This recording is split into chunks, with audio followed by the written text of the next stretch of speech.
Hello, my name is Xenu, and you're listening to The Dot Files. In the second episode, we speak with David Z. Morris, a talented independent journalist who specializes in investigating cryptocurrency and fraud. His recently released debut book, Stealing the Future, is a well-researched overview of the FTX scandal and how its architect, Sam Bankman-Fried, was influenced by questionable philosophical and social movements that have become popular among tech elites. We also discussed the growing concerns of Michael Saylor's Ponzi-nomics, as well as the groundbreaking Tornado Cash case involving Roman Storm, whose future retrial could have immense cooling effects for free and open source software developers around the world. If you like the content, please consider subscribing and leaving me a like. I'd really appreciate it. Now let's get to the interview. Your book, Stealing the Future, does a tremendous job of diving into the criminal case of Sam Bankman-Fried, better known as SBF. Mm-hmm. I'll be honest with you, though. I was pretty blown away by the rabbit hole of the trendy ideologies being promoted by these tech elites. So to begin, can you explain what effective altruism and rationalism is and how it has become a dominating philosophy in Silicon Valley? Yeah. Well, first of all, thanks for having me on. Always excited to talk about this stuff because it is really weird, fascinating, and I think it provides an explanation for a lot of not just SBF, but this is very tied into the AI people who are currently kind of in the headlines.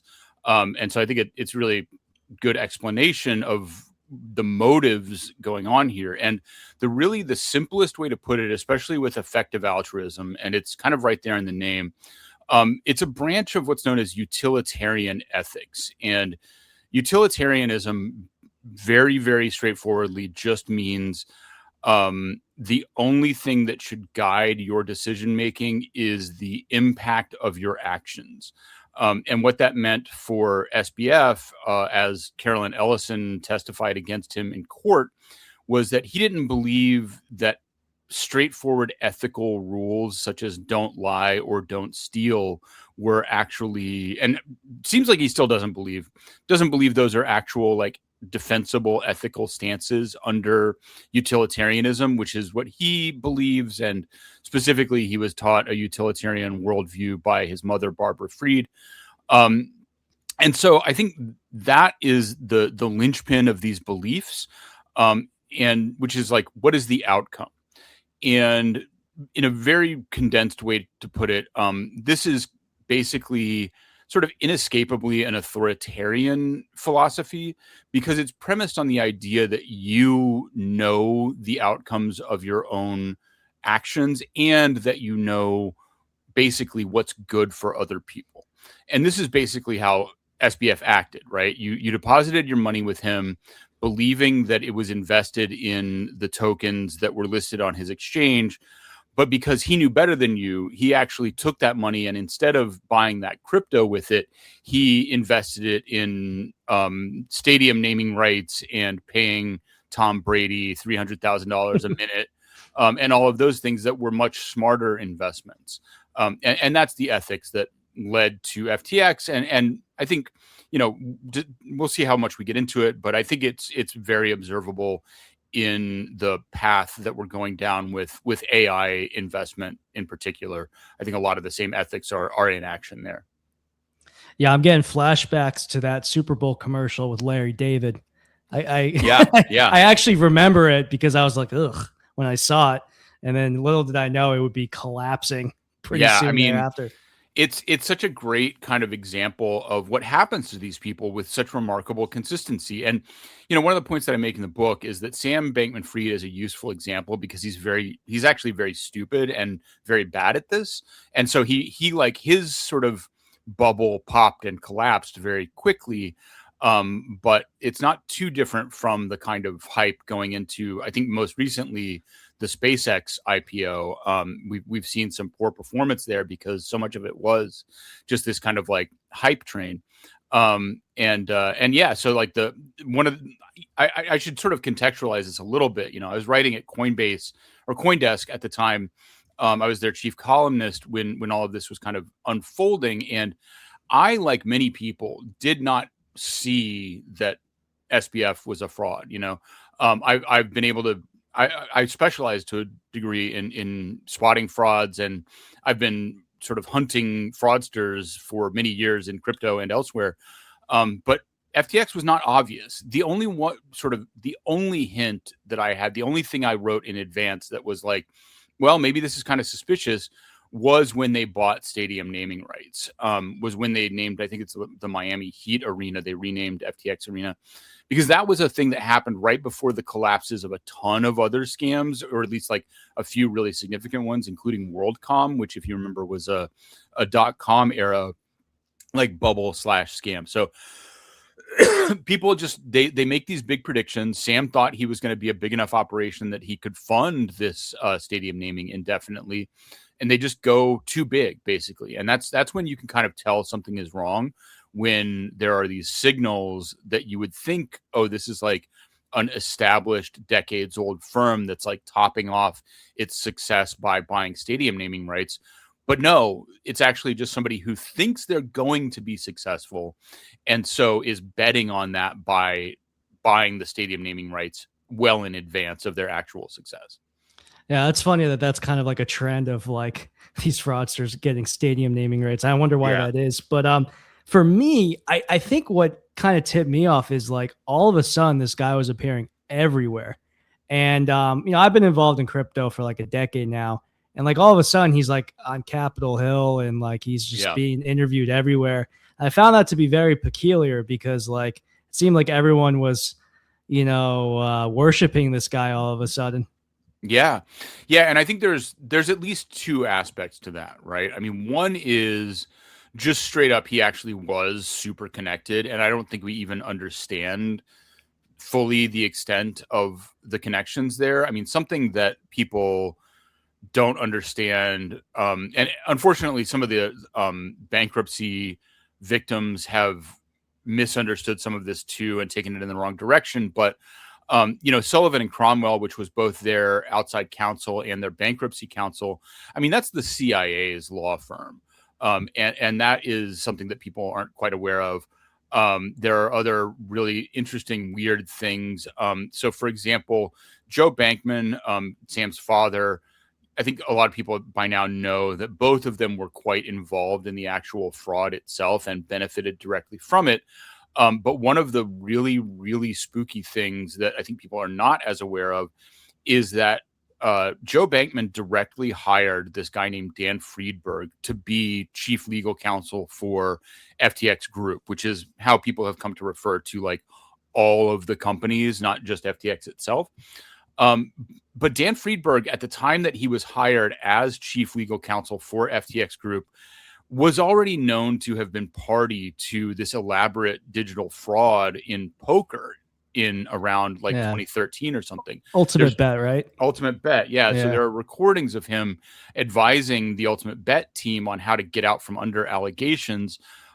He wasn't directly implicated, but he was very much associated with kind of trying to cover up that fraud.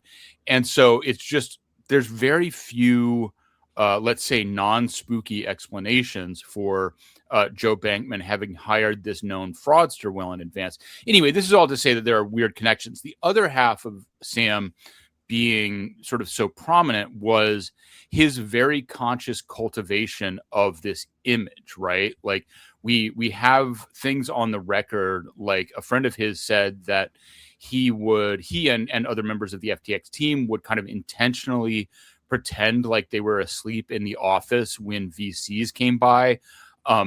Sam, when he did appear before Congress, intentionally went in there with his shoes untied. They wore shorts to meetings, knowing that it made them look kind of unkempt, because all of this was their attempt to kind of cultivate this image of, and I guess the other really notorious one was that when FTX first moved to the Bahamas, the sort of corporate car buyers or whatever bought them like BMWs to drive around the island. And Sam was immediately like, no, return the BMWs, get a Honda Accord and a Toyota Tercel from me and Carolyn, so that we can then point to those and say like, oh, we're like living this sort of ethical, low money lifestyle. So they were basically making all these moves to cultivate the image around effective altruism that like, oh, we're kind of living cheap, even though we're making all of this money. One of the things that they sort of mentioned was that all of the staffers were like living together in what they originally, I think, a few times referred to as like a quote unquote dorm situation. But of course, the group living situation was the $10 or $20 million penthouse at the top of the Orchid. So they were at every turn kind of misrepresenting essentially what was going on with them in terms of their spending and lifestyle. And so it was there was like both a lot of buy-in from the establishment that got Sam all of this presence, and he was consciously cultivating this image of kind of like a Mark Zuckerberg style, like I'm such a genius, I can't even tie my shoes. All of this kind of performative stuff going on. And I think both of those together helped. Yeah, he was definitely trying to manufacture aura, Yeah. Like, I swear every single article about him during that time period was like, he sleeps in a beanbag chair. Right. Like, The beanbag chair. Yeah. Like, and that was very consciously, that was like a fiction, basically. Yeah. And just kind of driving that home that he cares so much, he really is such a good soul. And meanwhile, he's committing massive fraud, which is insane. Yeah. How did that image then hold up when he was in court? Because you were actually seeing him in person, right? Yeah, I mean, it was incredible. I mean, the sort of obvious highlight of the trial, right, literally the climax of the trial, and throughout it, we were like wondering: is Sam going to take the stand? Is Sam going to take the stand in his own defense? And anybody who had been paying attention up to that time knew that it would be a terrible decision for Sam Bankman-Fried to testify in his own defense, because he was, really this like double talker. He looked deceptive in all of the interviews that he was giving to like podcasters. The one that right after the collapse, right, he went on this media tour. He talked to like 50 or 100 people. One that I go back to is he gave an interview to Frank Chaparro at the Block. He gave another one that I write about quite a bit to Andrew Ross Sorkin at the New York Times Dealbook Summit. And both of those and all of the other ones to various degrees, he just seemed like evasive and squirrely right from the start. And so, those of us that was actually the first criminal trial I ever covered, but people who knew more than me were like, it's never a good idea to have the defendant take the stand. And the presumption, and I think Sam has kind of alluded to this at various times, that his defense team, his lawyers didn't want him to be doing all of the weird stuff, all the media appearances that he was doing before the trial. And then, the presumption is that they would not have wanted him to be testifying on his own behalf. But he seems to have like defied. It seems very likely that they advised him against it, and he just defied them because, he talked all the time about how lawyers don't know anything, right? Like, I don't know if you remember Tiffany Fong, but she was kind of one of the people circling this orbit. And she talked to Sam a few times kind of in private and recorded him and released some of those recordings. And, he basically seemed to think lawyers were idiots. And so he just kind of defied their advice all the time. And we'll get into the ideological aspect of it, but the outcome was that, the judge could tell that he was committing perjury constantly when he was on the stand in his own defense, and literally added years to his sentence. I mean, I think it was something like 2 or 3 years were added to his sentence at the end of the trial after his conviction, because the judge said, he perjured himself. And the quote from Kaplan was, he perjured himself more times than are worth counting. So it was definitely, he fucked himself, if I can swear on this podcast. Yeah, you're good. And the way to connect this back to like rationalism and EA, and rationalism in particular, is that rationalism, which is this quote unquote movement led by this guy named Eliezer Yudkowsky, who's kind of another pretend genius who's actually quite stupid. And the ethos of rationalism is that you should reason everything from first principles, is the term that they use. And what that boils down to is basically this endemic belief fostered among all of these people that experts don't actually know anything, and that if you have a high IQ, you can figure things out better than the experts. Unfortunately, I don't think Sam has a particularly high IQ either, but that's the kind of message that you're getting. And to just kind of tease this, we don't have to go too deep, but I think that when you look at the fact that Peter Thiel in particular was a big funder of rationalism at the start, I think that one way that I interpret it and the larger EA community is, whatever the intent, these movements were very successful in funneling people who had some superficial good intentions and at least had some interest in, intellectual work and thinking about things, and took them out of any kind of actual critical inquiry that you would have gotten from, for example, if you go and get a sociology PhD or a history PhD, or go into like a real, or even a, technology PhD, right? You get taught to think about things in this rigorous way. Whereas rationalism and EA are just kind of like hand wavy. And for example, Yudkowsky has never published a peer-reviewed scholarly article. And that's because they just are very happy to live in this isolated bubble where they just convince themselves that they know everything better than the experts. And, Sam's testimony was this moment where this rationalist ethos that we know better than the lawyers had a really ugly encounter with reality. And it turns out they don't know better than the lawyers. And Sam did not have a convincing way to describe his own activity. And, during his testimony, he just was getting yelled at again and again and again by a judge who had done this job for 30 years and said, I've never seen anybody like lie that brazenly and frankly that incompetently on the stand. And it was a real, literally a reality check for Sam that I think he did not recover from soon. I mean, he was he was taken out, I would say, by having to actually answer direct questions and being called on it by somebody who knew what they were doing when he tried to be evasive in the way that he had gotten away with in a lot of media interviews over the years. Yeah, you have an anecdote in your book about how Sam was losing in chess against inmates who were in prison for drugs or whatever. That must have just crushed his ego. I mean, I think that I think maybe prison for Sam is going to have the salutary effect that it's intended to societally. He's learning some things that he didn't know, which is, I mean, he literally, I don't think this actually made it into the book, but afterwards he's been saying, I was surprised to find that all of these people in prison actually kind of have some brains. And it's sad in a way. And I do consider Sam in a certain way a victim of his parents and of the kind of Silicon Valley world where, he was being told his entire life, basically, that you're the smartest boy on earth and you're special and you're great and you can do no wrong. And he never had, it seems, a moment where anybody told him I know you're annoyed at your English teacher, but she's not an idiot. And maybe you should actually pay attention to her and read some of the books that you're being taught in school, because, he sort of famously never read books. And so he's now too late having this awakening that there is a world outside of Silicon Valley and there are other kinds of people. And supposedly he's even reading some fiction.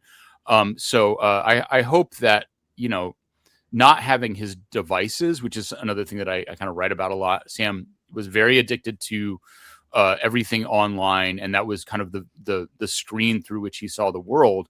And now he complains a lot now about not having his devices in prison, and he's like, oh, I can't be as effective as I would love to be. But I think he's also being finally forced to confront that the vision of the world that he got through those screens was not real, was not accurate. And I hope that bit by bit he will come to that realization.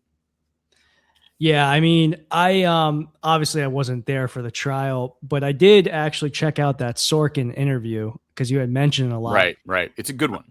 I made it about 30 minutes because he was driving me crazy, just because of I mean, he's clearly just lying the entire time.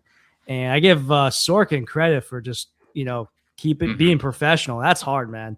It's hard. Well, not just that, but Sorkin, I mean, one thing that's really notable about Andrew Ross Sorkin is he actually doesn't work for the New York Times. I mean, this is off topic, but the Times is a questionable organization.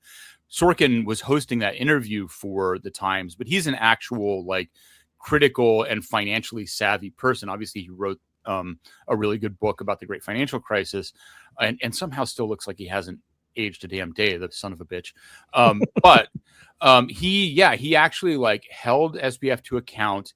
He really immediately called him on the margin lending excuse, which was, I think this is something we should talk about. That's like the consistent all the way through their excuse for why this happened.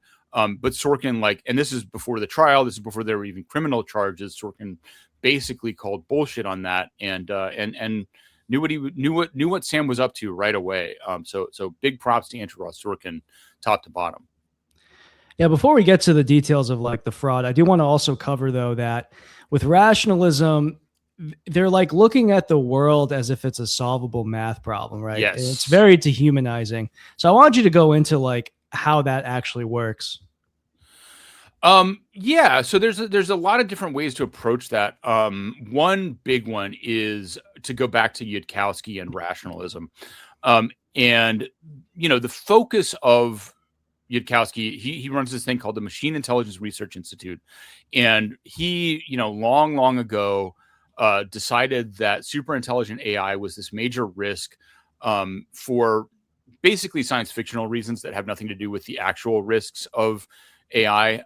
But he started working on what he called alignment, which is to say he wanted to be sure that we could build an AI that shared human ethics and wouldn't do anything bad, basically.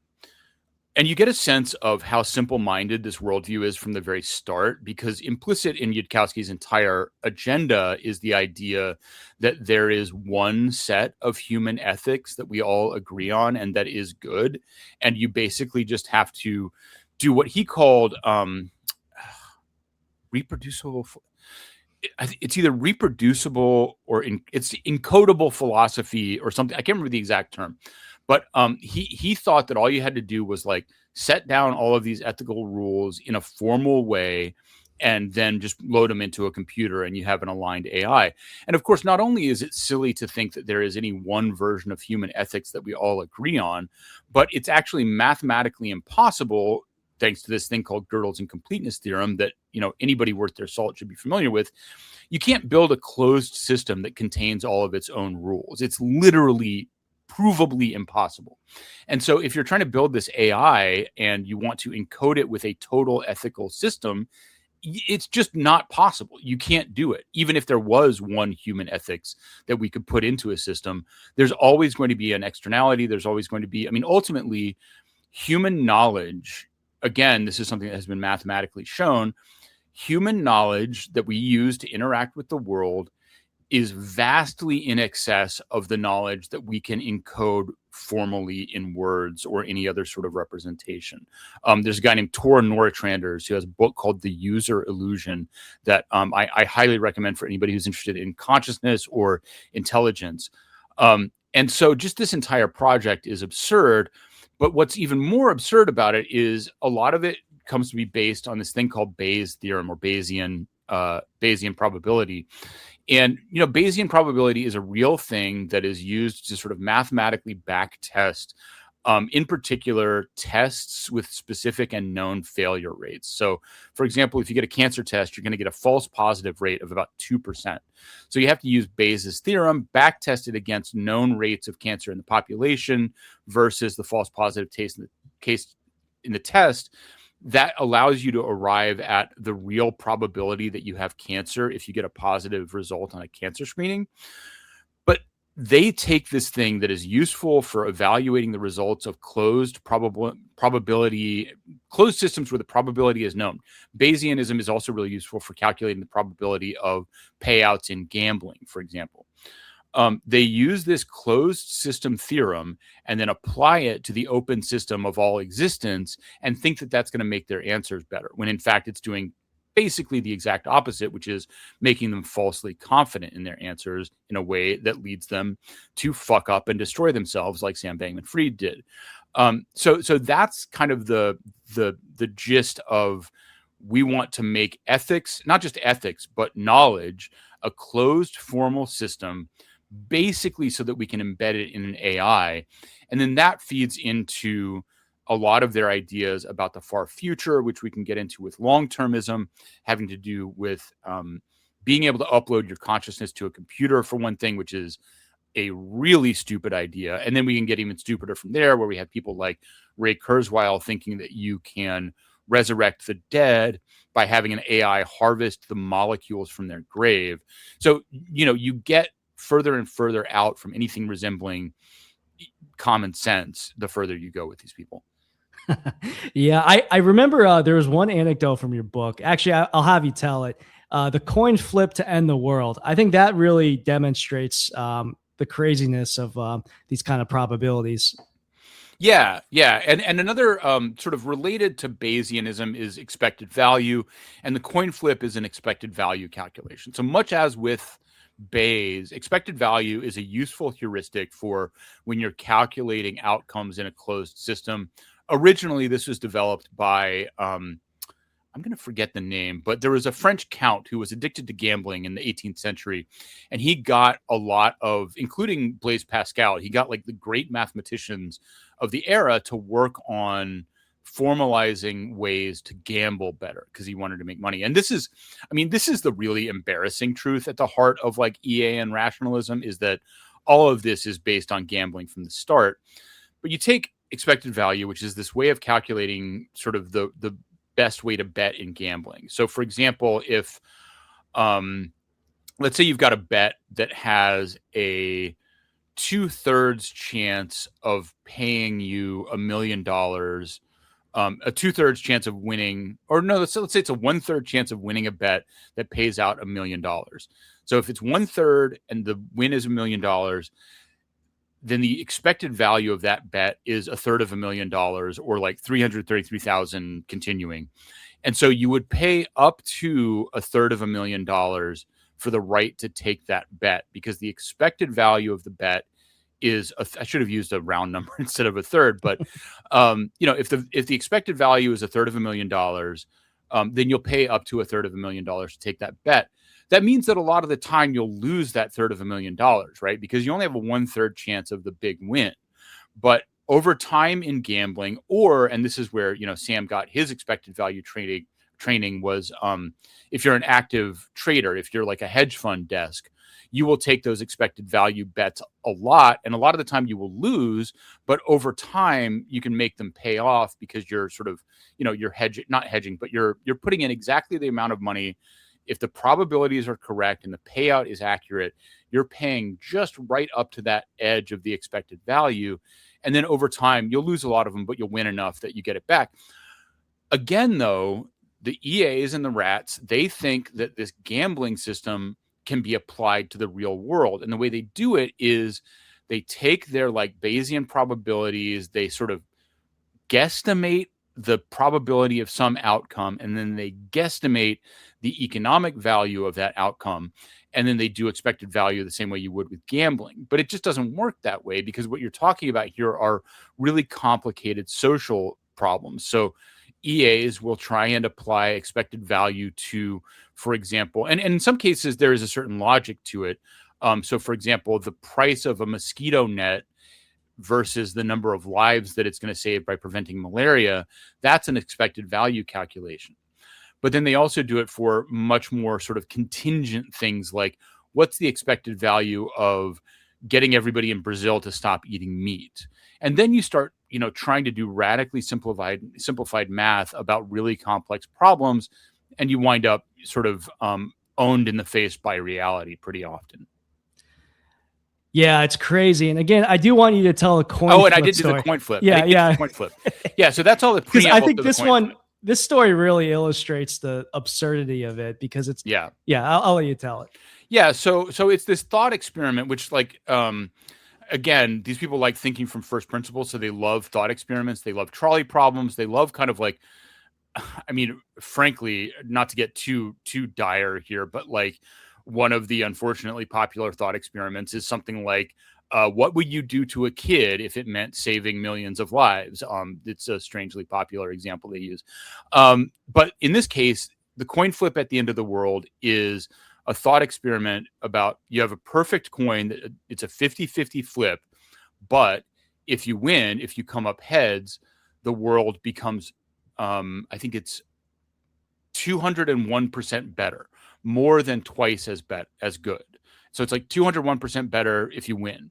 But if you lose, which there is a 50% chance of, the world is completely destroyed. So it goes to zero, right? So it's like a gamble on a stock or a hand of poker, where if you lose, it goes to zero. But if you win, you get more than double. And so if it's more than double versus zero, that means the expected value of the coin flip is positive, right? So that's a coin flip that you take every time. And both, like, double or nothing coin flips until the end of the world to make the world better. That is the underlying philosophy that these people explicitly believed in. And Carolyn Ellison and Sam Bankman-Fried both said, yes, we will take double or nothing coin flips, where if we lose, it destroys the world. And that became part of Kaplan's sentencing memo, by the way. He didn't really think that was a great way to approach ethics. And of course, like, when you think about it, and the key thing here is that they're talking about repeating this, right? And so eventually you do inevitably lose the coin flip and destroy the world. And so even people who know sort of EA, and, I don't know their probability theory in and out, but even people who actually are like in favor of the EA probability theory said, no, Sam actually and Carolyn got this wrong. Even on EA's own terms, they misunderstood the point of this. You can't just keep flipping the coin forever. So again, even on their own terms, these people did not entirely master the theories. But there is something like that coin flip ethos at the heart of EA, where, like, take big gambles all the time, even if there's downside. But the sort of fucked up thing that Ellison and Sam don't seem to have really taken into account too much is that they're making these gambles with other people's money. And so they don't have like a good inside view of the real risk that they're taking on, because it's not their risk. And that, ultimately is why a lot of this stuff is hollow, because these people are ultimately looking for excuses for themselves to gamble with other people's money. Yeah. And, they kind of cover that with this, quote unquote, good side of effective altruism, which is this concept of earn to give. So what does that mean? Yeah. So, man, this one's so fascinating. And it's worth noting right up front that even the effective altruists have post FTX decided that earn to give is a bad idea and have stopped promoting it. But from at least something like 2012, which is when Will McCaskill had a conversation with Sam Bankman-Fried that supposedly converted him to EA at MIT. At least from 2012 till about 2022, they were really promoting this idea called earn to give, which is basically, if you're good at finance, you should do that instead of volunteering for the Peace Corps. It's that if you can do anything that makes money really effectively, you should do that instead of actually directly working to help people. And, I read this, I talk about this in the book. There's a lot to unpack here. And, ultimately it's kind of like, it's very similar, and I think even derived from the Giving Pledge, which is a thing that a lot of billionaires have signed, saying like, oh, I'm going to give all my money away at the end of my life. I don't know your politics. Personally, I'm a democratic socialist, and I believe that, taxation should lead to the redistribution of resources into things that the market doesn't provide, like schools, like firefighters, like police. And that is how you, allocate, let's say, excess wealth in a society. And the earn to give idea is, no, the rich people should actually just keep all of the money, because the fact that they're rich proves that they're smart and know what's best to do with it. And so that, on the one hand, like, really flatters people who are already rich, both by saying like, no, you should keep your money. And there should be no democratic process telling you what to do with it. But also that, like, oh, you're rich, that must mean you're smart. And I think that there's a lot of evidence that if you're paying attention in the world, well, the rich people aren't necessarily smart, and so there's some flaws in that. The part of the earn to give thesis that is, I think, really sad, though, and that I think is really anti-human even to the people who adopt it, is that, if you look back at, and I've, read a lot of stuff that Sam has written about his life, and he, whatever else you'll say about him, he does seem to really have cared about some of these issues, at least in a kind of abstract way. And he does seem to have really cared intellectually about the suffering of animals. And so he did volunteer work for animal rights organizations. And one of the stories that he tells, if I'm getting this correct, he was talking to an animal rights organization that he had volunteered for. And he was like, well, I've heard about this thing called earn to give. And, I'm trying to decide whether I want to do volunteer work for the betterment of the world, or whether I want to go into working at Jane Street for a hedge fund and make a bunch of money. And he had volunteered for this group, and they're like, you know what? You're actually not a very good volunteer, so you should just actually go and make money instead of doing the thing to directly help us. Specifically, he says, they told me I was not very good at making flyers. And I find that to be such a sad metaphor for the entire earn to give thing, where you could be becoming a doctor. You have the talents for it. You could be, figuring out how to actually run an NGO that does work directly to help people improve their lives. But no, instead of actually doing any of that work, I'm going to go make $100 million a year trading and make myself feel better by giving some of that away. And I think a lot of people really do that. And I think there is something positive in this, to the extent that it encourages people to give more money away. But there's a certain sadness at the core of this ethos, because basically what somebody is saying is, well, I'm basically not good enough myself to bet on my ability to have an impact on the world by, for example, becoming a biochemical researcher and discovering new drugs. I don't think I have that ability. I don't have enough faith in myself to pursue that as a dream, where, I can speak to my own experience. When you're actually doing work that's good for people, it fulfills you. It makes you feel good. And by contrast, at FTX, we obviously encounter a bunch of people who are just constantly deep in depression about their day-to-day lives. And so it seems to have directed people towards do stuff that you don't actually enjoy because it makes money. And it keeps you from having, and this is, I think, another important aspect of just the general kind of financialization of everything. Earn to give is kind of this portfolio-based approach to having an impact on the world, where you're just giving money to a bunch of different people, and some of them will work out and some of them won't. But what you don't have is any individual responsibility ultimately for having a positive impact. You're not the researcher trying to have a breakthrough on a new drug. You're not the teacher trying to impact an individual kid's life. You're 2 steps back from that. And so I think it's very reductive of the human experience in that way, where it's everything is just an abstraction. Your impact is through money, not through any actual direct interaction with somebody that you're doing good for. And so I think that really speaks to why a lot of these people have felt, and something we can get into, but EA and Rationalism, they have constant psychological crises. They do not seem like happy people. And I think that this is one of the reasons for it, is this ethos that you're better off doing anything other than directly helping people. You're going to help people indirectly with your brilliant mind. You're not going to actually be out in the world doing anything. Yeah, and to expand off this too, they're not really donating to charities, right? They're donating to other effective altruists half the time. Yeah, and that's the craziest thing about all of this. I mean, more than half the time, for sure. Pretty much the entire time. And it comes, and there's a logic to this, right? That sort of moves them in this direction, which is long-termism. And long-termism is it's utilitarian in the sense that you believe that you can predict the far future impacts of your actions today.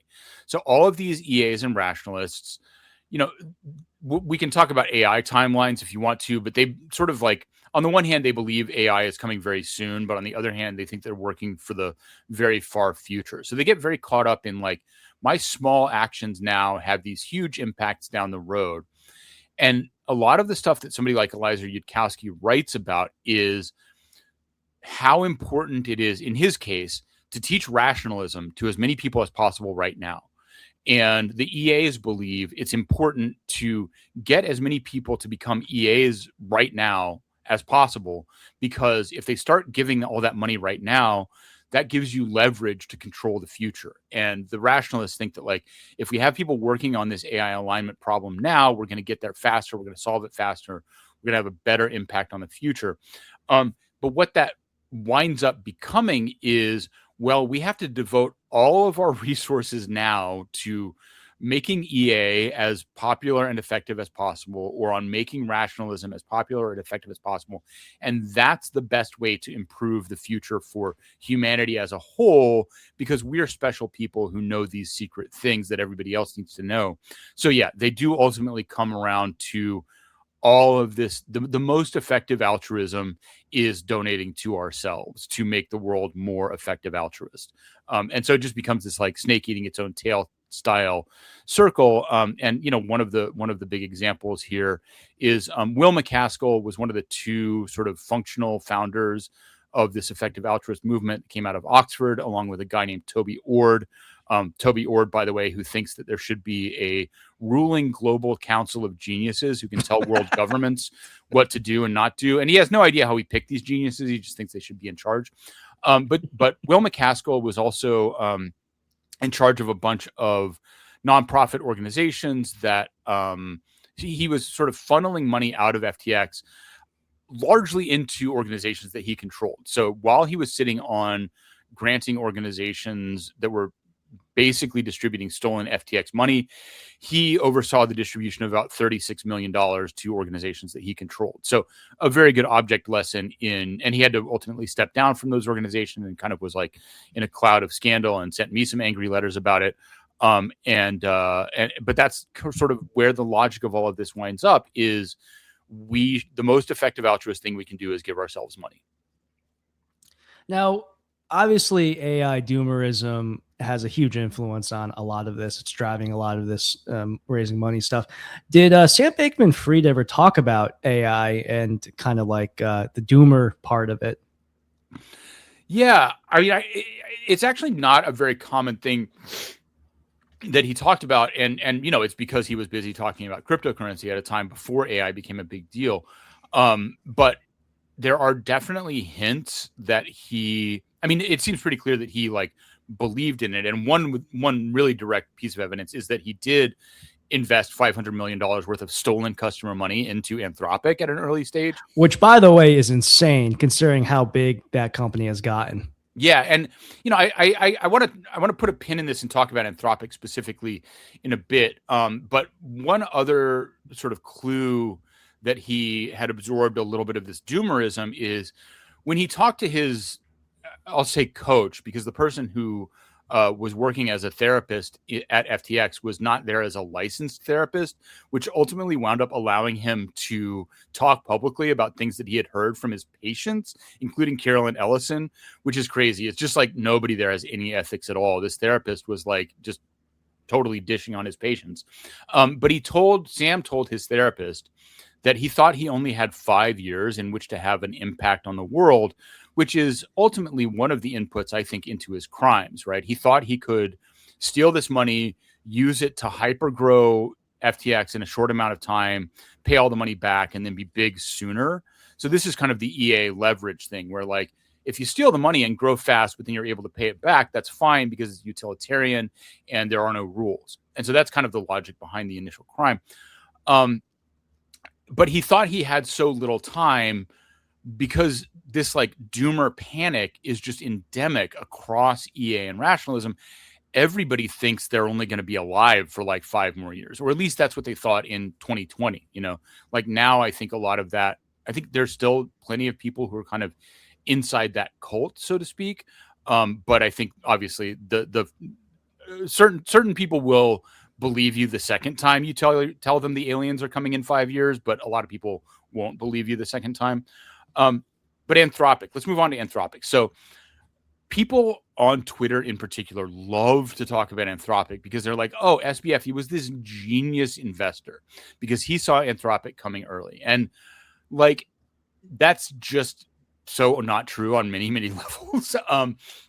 And I think one of the things that people miss, obviously it's stolen money. And so if you have an infinite pile of stolen money, you can just hyper gamble and you're going to lose a lot, which SBF did. He threw away a ton of money. But you're also going to win some big ones. But the other thing about Anthropic is that Anthropic, like, it's sort of a chicken and the egg situation. If you look at the sequence of funding, Anthropic in 2020 was just spinning out from, or 2021 was just spinning out from OpenAI. They were doing, I think it was technically a Series B, but the Series B, I mean, it's fucking unbelievable. The Series B for Anthropic was, I think it's something like $8 million from a few other sources, and then $500 million from FTX. So the Series B was $508 million total for Anthropic, and 500 million of that was stolen FTX money. So Anthropic would not fucking exist at all if Sam Bankman-Fried had not given them that stolen money. So it's not like he made some small bet that came up really huge on a long shot. He gave them the money that they needed to become what they are today. They would not exist without him. And by the way, one of the reasons that he gave this money to Anthropic, I'm quite sure, and there is, circumstantial evidence for it. It's not because he knew AI was going to be the next big thing, or because he, somehow had magical vision. It's because Will MacAskill's wife works for Anthropic.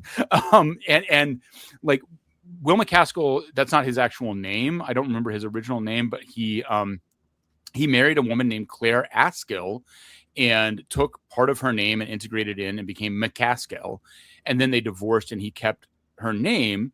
But I mean, it seems very improbable that Will MacAskill, who also, by the way, tried to connect SBF to Elon Musk during the Twitter acquisition to make an investment there, it seems nearly impossible that Will MacAskill did not play a role in getting Sam Bankman-Fried to invest that $500 million in Anthropic, where MacAskill's ex-wife worked.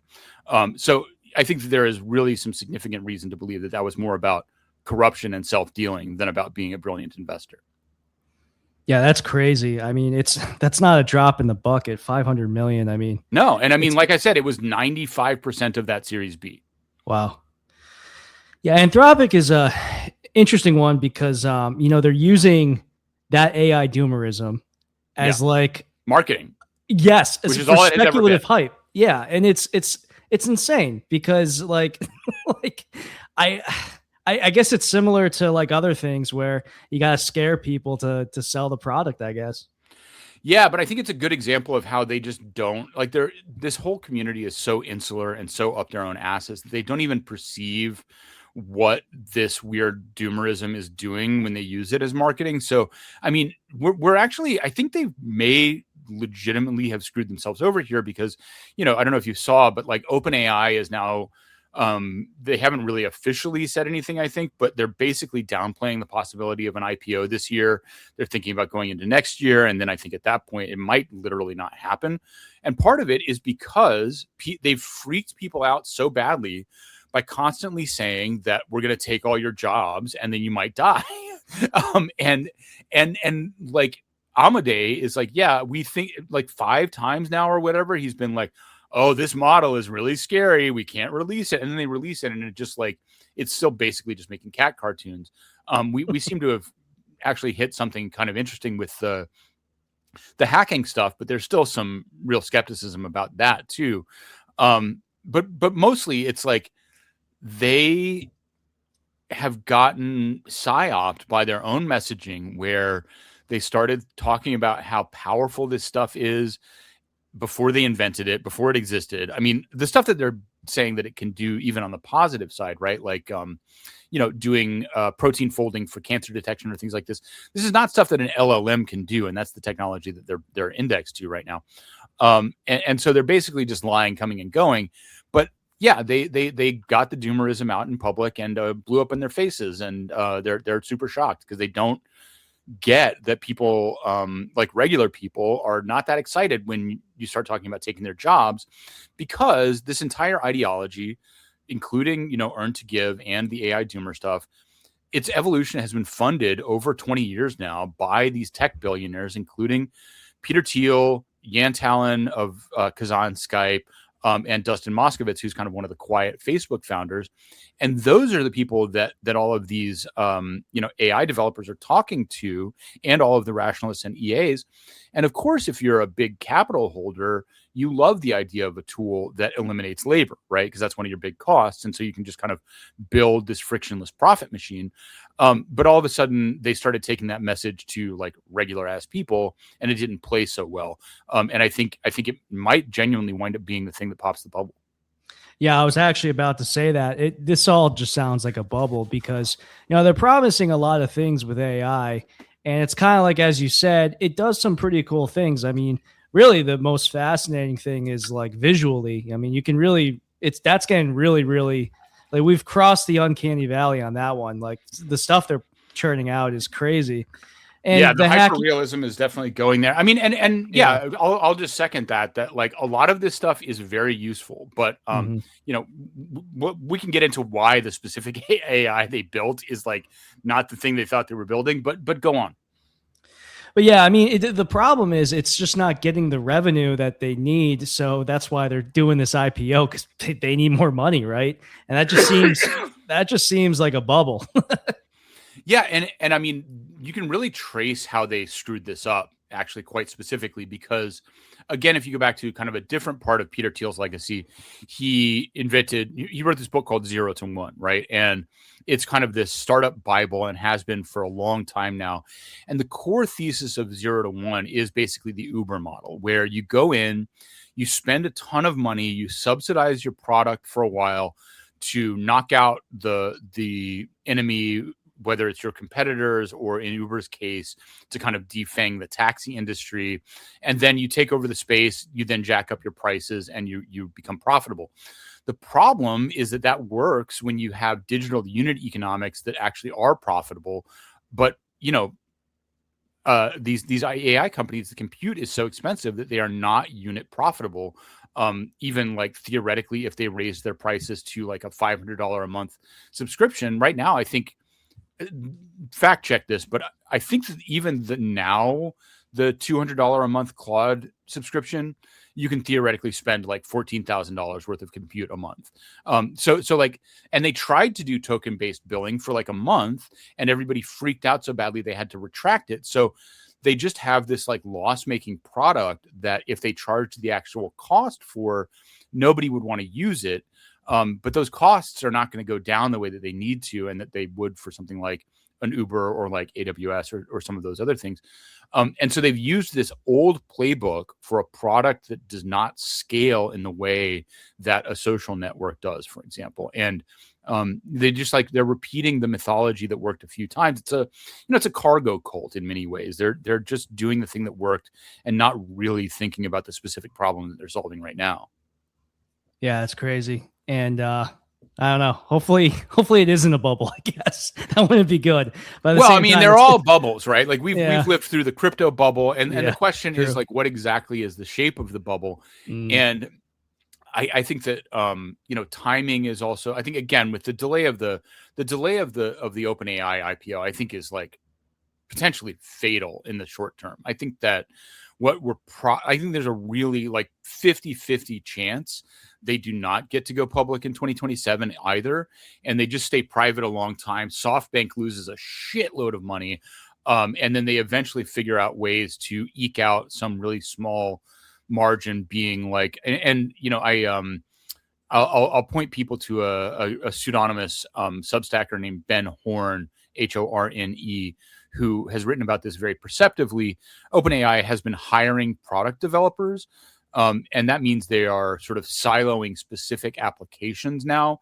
So they're going after like Salesforce specifically. They're like, use AI to do this thing that you used to do with enterprise software, and we'll tailor it a little bit around the edges. And then we're going to have, probably some enterprise software style margin, but lower because of the compute costs. And so now they're just really going hand-to-hand combat after specific sectors rather than their old pitch, which is, oh, just plug the LLM into the secretary's desk and it'll do her job. Even implicitly the idea that they're pursuing has shifted. All right, let's shift gears back to Sam Bankman-Fried. Can you just give me a brief summary of like his upbringing and then his time in college, which eventually got to him becoming an overstimulated trader? Yeah. So a few things to know about Sam Bankman-Fried that do appear to just be, sad things that are true of him, which is that he does certainly appear to suffer anhedonia, which is to say he does not experience happiness or positive emotions. And that has been something that plagued him his entire life. He suffers from like severe chronic depression. He takes a medication and seemingly has for a long time. In addition to just straight up Adderall, he takes MSAM he wears MSAM patches, which are a much even more powerful, basically stimulant. So he's just, and it's difficult to talk about because these are medical things. And there's a complicated discussion about like ADHD meds. But for whatever the underlying conditions that he's being medicated for, he is just heavily medicated all the time. And that sort of manifests in high school for him in just basically total disinterest in school or learning of any sort. He particularly hated English class. He talked about sort of believing that everything is subjective, and he doesn't seem to have like done particularly well in like the humanities. He really complained about getting bad grades in English class. And he, even in math and physics, he's not like particularly committed. He did end up going to MIT for physics, but he basically confessed to interviewers that he didn't do well enough in school to be like a physicist, a physics researcher. And really the only thing where he seems to excel is in like math games and puzzles. He was the head of, I think it's in high school, the head of like a puzzle club that he was really quite passionate about, which really does give some insight into why he really thrived as a trader rather than a volunteer or anything like that. He was certainly later on, at least, just straight up addicted to video games, which we can talk about a bit. But he's, this like very sort of underperformer in high school, eventually in a pattern that, there are some interesting connections to Stanford eugenics studies, but his parents take him out of kind of regular school and put him in basically a school for gifted and talented kids, or at least an expensive private school that tells the kids they're gifted and talented, because he's just doing so poorly and not engaged in school at all. He doesn't do a lot better when they move him to the fancy school. But he does manage to get into MIT where he studies physics. And then basically in 2012 has his conversation with Will McCaskill about effective altruism. The other thing about Sam growing up is that he had, like I said, this seemingly sincere but pretty vague desire to like do good for the world. And he sort of has this throughout high school, and he's having these like dinner table conversations about ethics. And this is what's really, really remarkable. And this is kind of why I got into his story early on, was that, his parents are not just Stanford professors, not just Stanford law professors, but literally ethics professors. And so he's brought up having these conversations at the table about utilitarianism at the kitchen table. His mom is teaching him utilitarianism.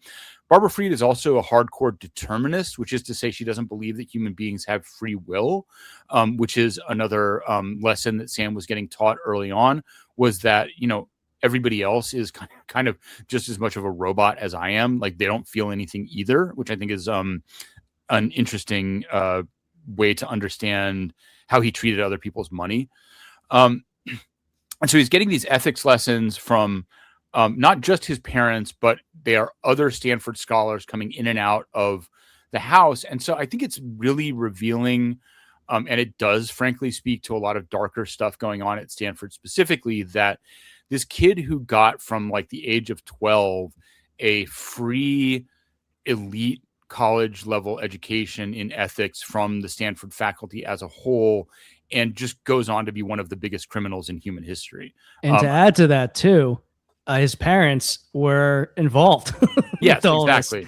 Which is insane because, you know, they were ethics professors that were actually well known too. I think you. Oh yeah, they were on NPR all the time. Yeah, exactly. And yeah, I mean, it's staggering to read. You know, these were emails in a civil lawsuit filed against the parents by the estate to try and claw back $10 million in stolen money that Sam gifted them, and that went on to pay for his trial, by the way.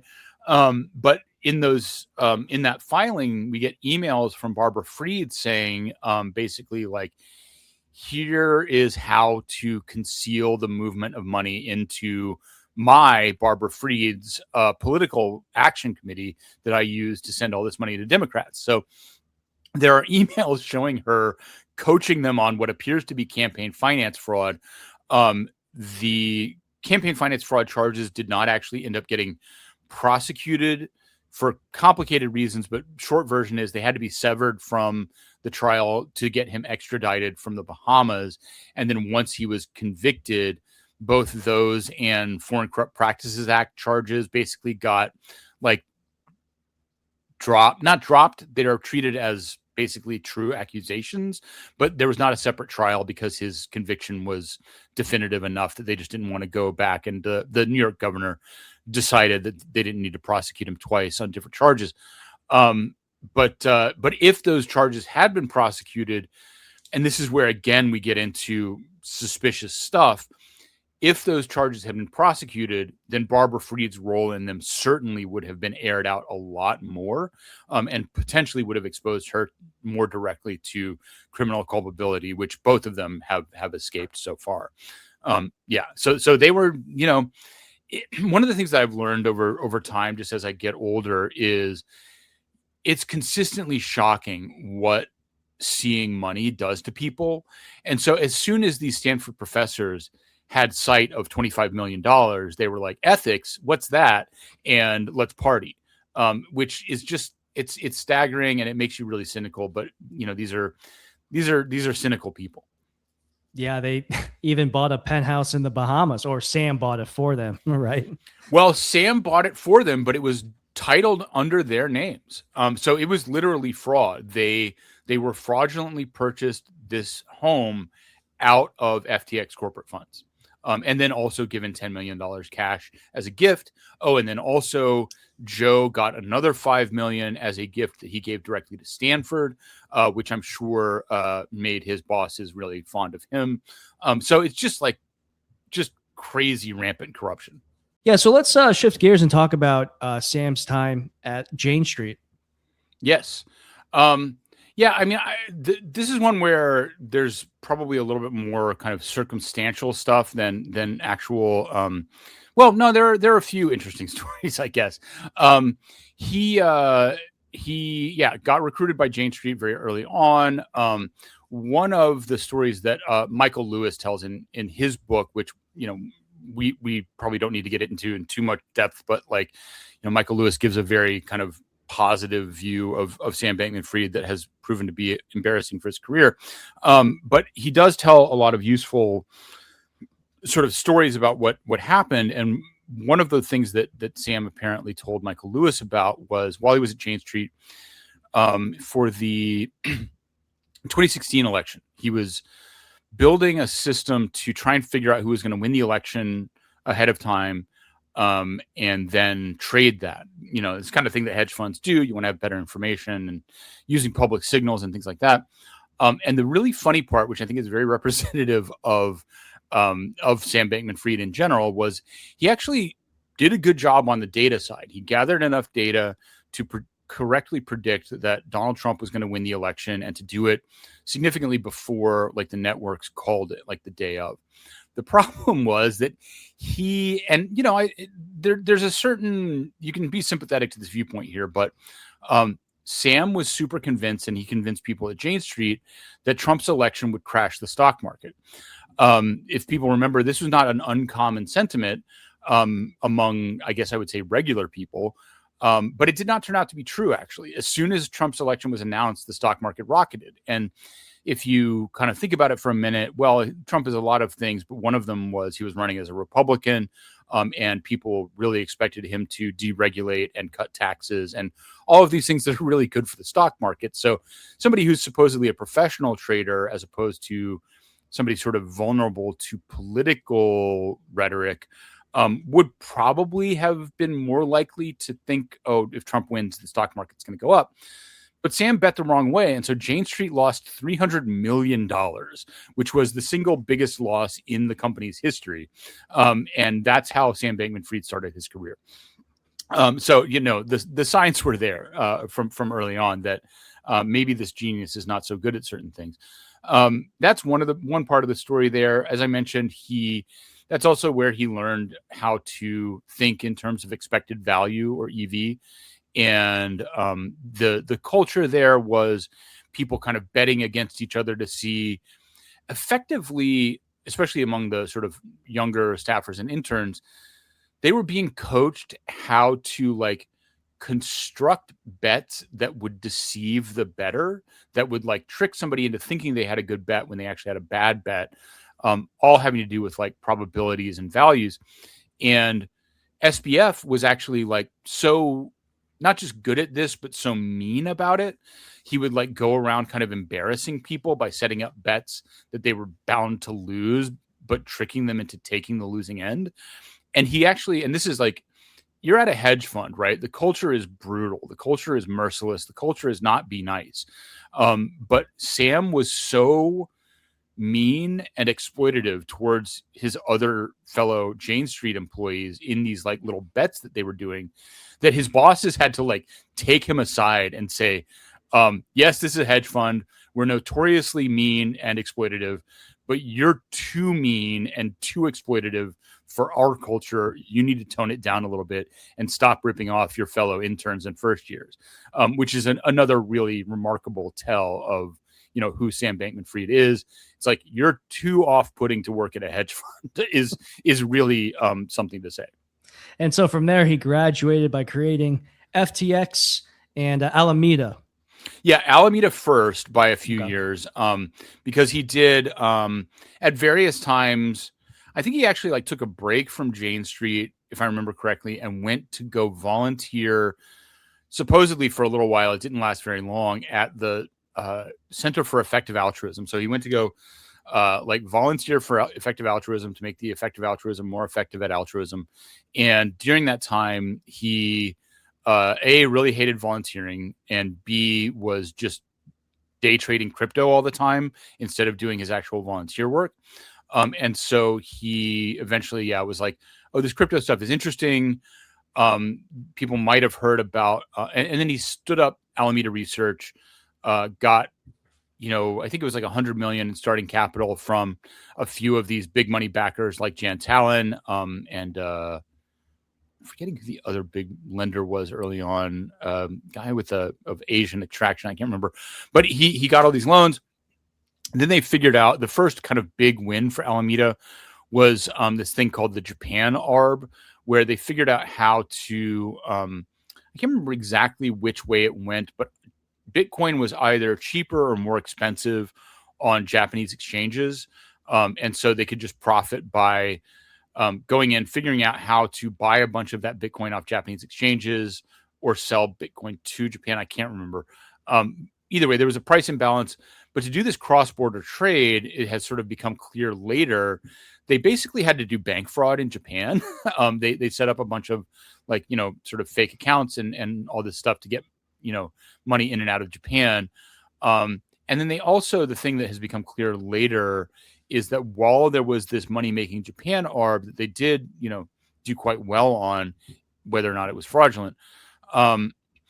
At the same time, Sam was such a disastrously poor manager that they were just losing money all the time. Sam, instead of like trusting his traders, was actually like manually ordering a bunch of trades at Alameda, even from the very beginning. So people who were there early on basically believed that Alameda was losing money, or at least not making as much money as they sort of claimed. And the upshot was that I think a lot of people basically, well, it's a conspiracy theory, but some people believe that FTX was actually created to essentially become a form of support or a slush fund for Alameda to either, exploit the liquidity in the exchange or, otherwise take advantage of that relationship from the very start. There's not any evidence that that's the case. There's no like records of discussions saying, okay, Alameda is not doing very well, we need to start this exchange to like subsidize it. That's just kind of the way it actually wound up playing out. But if you were planning it that way, you couldn't have planned it any better. So FTX spins up in 2019, 2020. And then of course COVID hits. And this is where Sam really got like lucky, right? Because COVID gets everybody locked down at home. Eventually there are stimulus checks from the US. Crypto experiences this just like gigantic rally. Day trading in general, you'll probably remember GameStop happened at about the same time. Just everybody's stuck at home. And so anybody who's doing anything digital benefited hugely. And FTX took off to become, I think they might have gotten to the point where they were second behind Binance. I'm not even sure they did that though. But they were, a top 5 global exchange for a good amount of time. And then everything that happened. So that was basically the path. He learned how to trade at Jane Street, started Alameda, spun up FTX. And by the way, the other thing about the transition between Alameda and FTX that's quite interesting is that even at the time, a few VCs went and talked to him about investing in Alameda back when he was just doing that. But he, they started looking at his numbers. And, maybe this is like 2019. They're like, oh, wait, Alameda is like losing money. You're not doing very well. And Sam was like, yeah, we basically have the trading algorithms on autopilot because we're building this thing called FTX. And so he's just straight up saying at that time that he's using Alameda investor money to build FTX before he's actually taking any investments in FTX as a project. So even at that point, for anybody who understands how VC works, he's stealing money from his investors already at that point by using their money to build FTX when what they actually invested in was this thing Alameda. And so it's just another example of Sam really did not seem to understand just like corporate structure and finance at all. He genuinely does not seem to have ever absorbed the idea that even though he owned both Alameda and FTX, they were separate entities with separate books and that had to do their accounting separately. It just seems like that never was on his mind at all. And just to clarify too, FTX was the exchange, whereas Alameda was like a hedge fund, right? Yeah, exactly. Sorry, I should have said that up front, but yeah, FTX was the exchange, and he built that using Alameda investor money. So it's just like a pancake of fraud all the way through. Speaking of using customers' money, right? What is allow negative? Yeah. So okay, this is where we get into the actual fraud, which is on the one hand very simple, on the other hand very complex. Allow negative is one of, I would say, 3 main ways that fraud happened on FTX. Allow negative was a designation for accounts on FTX that does exactly what it sounds like. And it's for margin accounts specifically, which is pretty critical. Allow negative lets an account go negative. It allows you to go below your margin level without getting called, for one thing, and even to just straight up borrow money from users on the platform effectively, no matter how much money you're losing.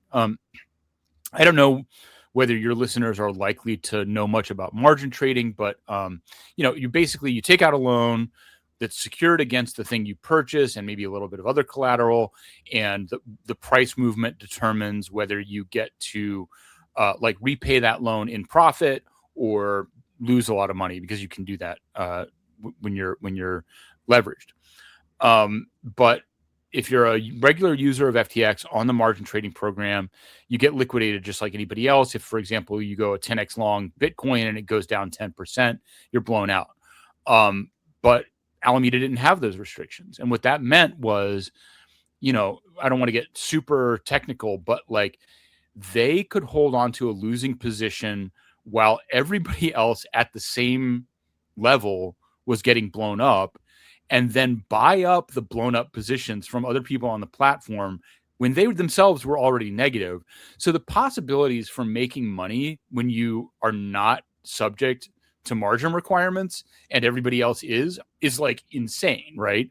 And this is where the fraud came in, that SBF many times was like, and people were worried about this, right? People were worried about the fact that Alameda was owned by the same person who owned FTX, and Alameda was both the main market maker on FTX for a while and also trading its own book. And so it's just like obvious conflicts of interest. But Sam, in response to these worries, many times on Twitter was, and I'm quoting here, Alameda's account is just like everyone else's. And this is one of the points where he committed fraud, going back as far as 2019, I believe he was saying this publicly, when it wasn't true, because he had specifically ordered this allow negative provision to be put in. And ultimately, allow negative, Alameda borrowed all of the money that anybody had ever deposited in FTX. Like they started at a small level with the allow negative, it's like a couple $100 million, but eventually the allow negative parameter was bumped up to $40 billion, or it was either 30 or 40, where it was like, no, this is like, we're never going to have to change this. You can just borrow as much as you want, Alameda. And so of course they did, and wound up, owing about $10 billion or so back to, or maybe it's like 8 billion back to actual FTX depositors. And most of those, by the way, were people who were not in the margin lending program. And this is where, we can get into the appeals process and the argument that Sam made at trial, that essentially everybody was agreeing to this, was agreeing to let Alameda borrow their money. And then whoops, Alameda blew up on bad trades. Sorry, not sorry. You checked the margin box, so you don't get to complain. That's their version of events, that like everybody was in margin, but not everybody was in margin. And even then there's like other fraud going on regarding FTT and, the deposit accounts, or the other two, FTT and deposit accounts. So, but allow negative was just like, let Alameda cook, basically. And they cooked themselves. They cooked themselves into an $8 billion hole because, it turns out Alameda wasn't actually that good at trading either.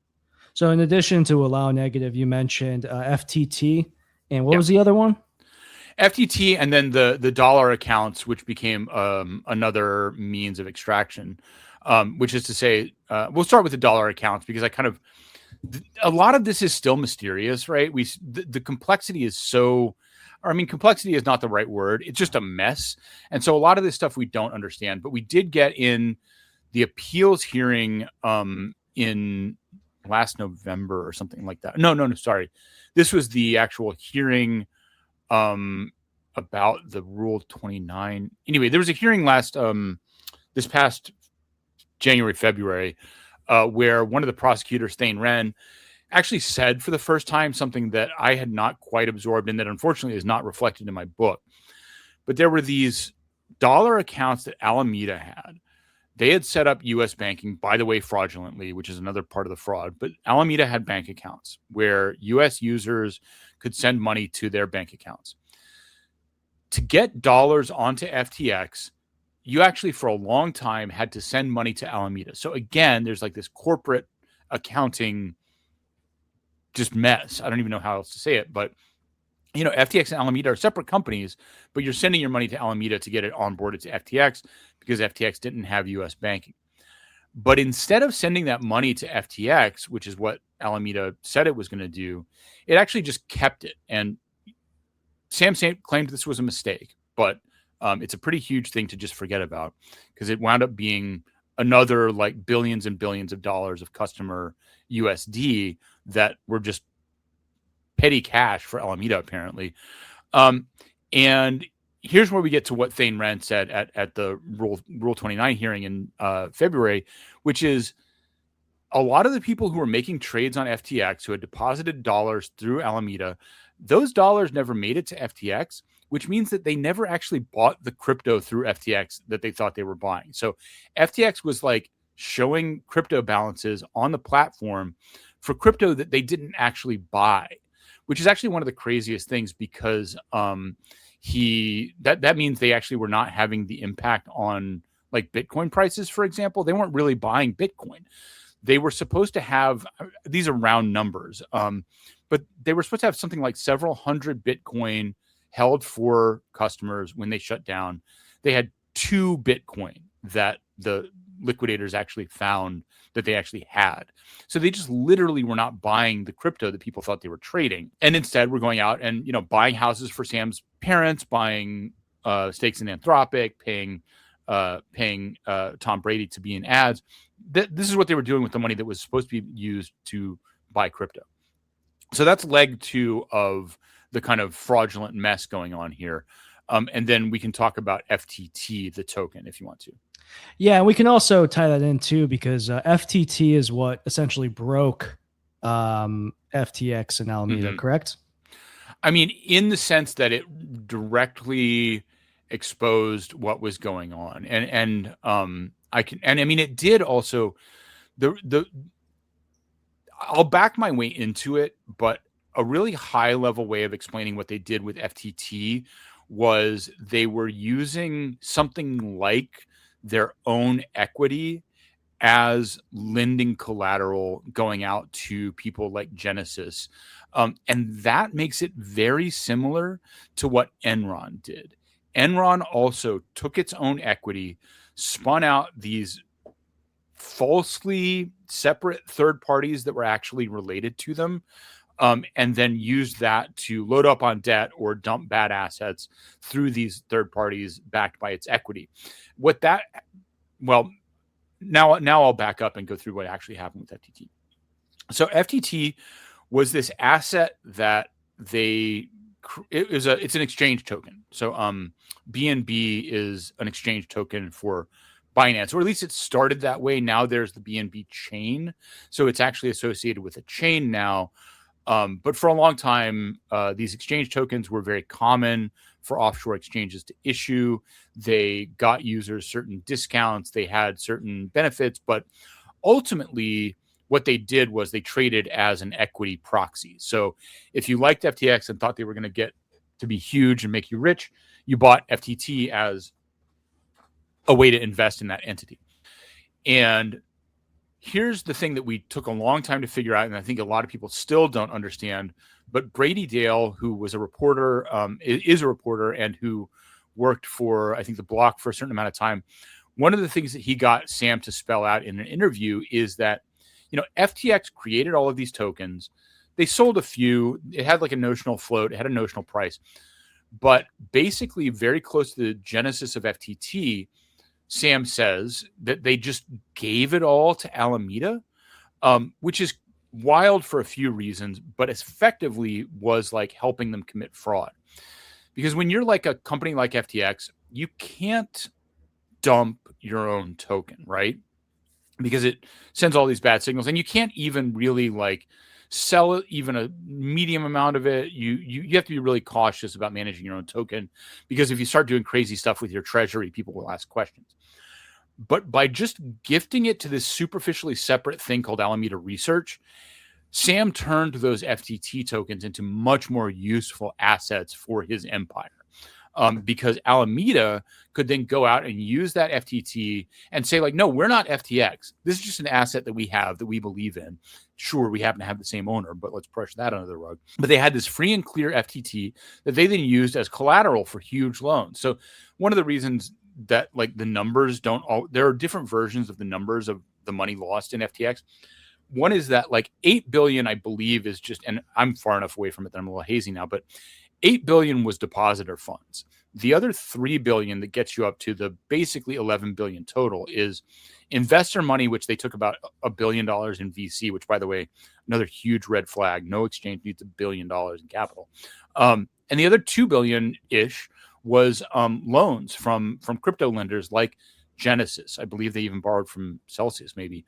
But Alameda was taking all of these loans, and FTT was their collateral.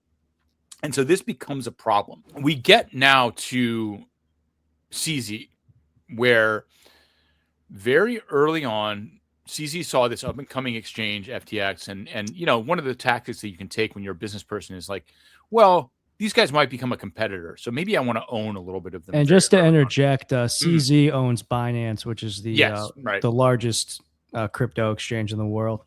Yeah, very important, and former CEO. So he's like, these guys are maybe up and coming competitors. Let's give them a small investment. They look like they're going to execute. I want to have some. I mean, essentially, you want some upside, but really, you want some leverage over your competitors, which is what he got, really. Sam, who, one of the only real emotional capacities he has is the desire to win and to be competitive and to be the boss. And so this idea of having his main competitor be such a major investor in FTX kind of rubbed him the wrong way, and he just really wanted to get rid of CZ. So in about 2021, they really are having some success. He's feeling himself, and he's like, let's buy out Binance. By that time, the Binance stake, which I think was something like 10 million, had ballooned to where it was worth $2 billion. And they just didn't have that kind of money sitting around. So, this was the first time they stole a ton of money from customers. So they take like $1 billion of customer deposits and just give them to CZ to buy out his stake. And then they also give CZ a bunch of this FTT token. They're like, look, this is our equity analog.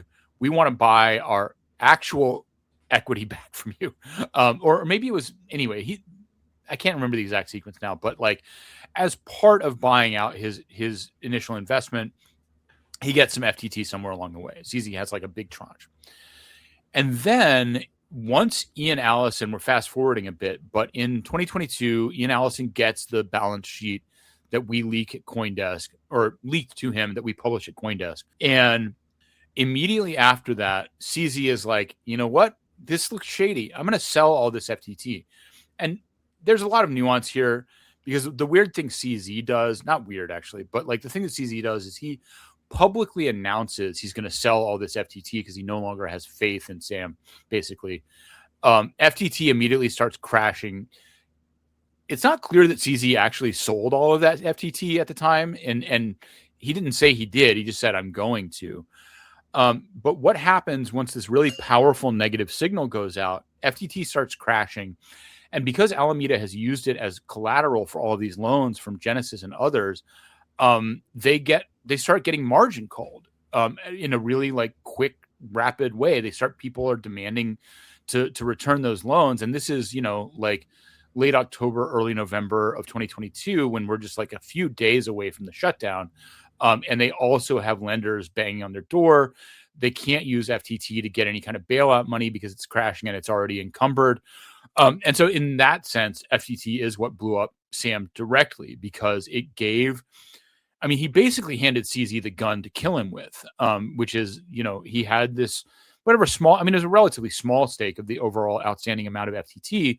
But just the fact that he had it and he was able to do some negative signaling was what led to, they couldn't get any more loans. They couldn't get any more financing. They couldn't roll anything over, and they just crashed. And so I think it's very similar, frankly, to what's happening with Michael Saylor right now with the stretch instrument. So I know we wanted to talk about that a little bit, but you go out, you basically load up on debt when times are good, and it comes back and bites you in the ass when things start going the wrong direction.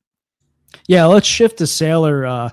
And, the thing about Saylor that's like pretty interesting is that he carries himself in public completely different than SBF, or it's one of the interesting things about him. Can you compare and contrast Saylor and SBF before we get to the specifics of Saylor's Ponzi-nomics? Yeah, I think they're different, but also the same in some ways. And I think that in a way, this is where Sam was actually quite effective in his, let's say, self-presentation, because the sort of more humble, it's one of the reasons why Saylor is an obvious con and SBF, nobody really saw it coming, is that Sam was this like quiet confidence. He was able to talk sort of at least in detail, maybe not necessarily actually all that wise, which is, I think, one of the moments that right before the FTT collapse, one of the things that really dinged SBF in a lot of people's minds before it was obvious that it was a fraud was he was going to Capitol Hill to campaign for this legislation that would have basically made DeFi illegal. And he did this debate with Eric Voorhees on the Bankless podcast. And Eric just really managed to, I think, expose that Sam didn't really know what he was talking about, which he had sort of faked for a long time. But you can fake it if you kind of seem credible and careful and thoughtful. If you like pause before you give the wrong answer, people will think it's the right answer. And so that's what Sam was good at. Saylor is much different aesthetically. He just like yells and tells people they're stupid. He's much closer to Do Kwon in terms of just being like this bloviating, forthright asshole. And you know, there's a certain type of I mean, I don't want to be too insulting to people who are in the process of getting ripped off, but if you're a beta cuck, you really love it when a guy comes and tells you that he's a badass genius, and you're going to go and give him all your money, and you're going to transfer your masculinity to him in the form of your retirement savings. And then when he gets blown up, obviously you're impoverished and angry, and you turn even further into whatever you were. But like that's the dynamic with Saylor and with Do Kwon.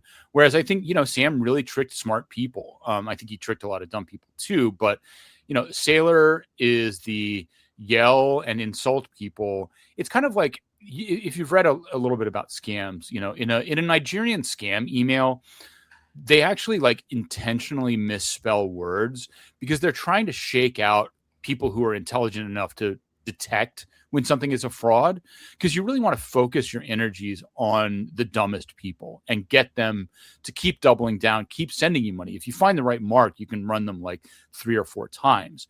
And whether it's this way consciously or not, a communication style like Do Kwon or like Saylor, they immediately turn off anybody with a shred of real intelligence, because you're obviously dealing with an egomaniacal jerk who's just going to do things because he feels like it.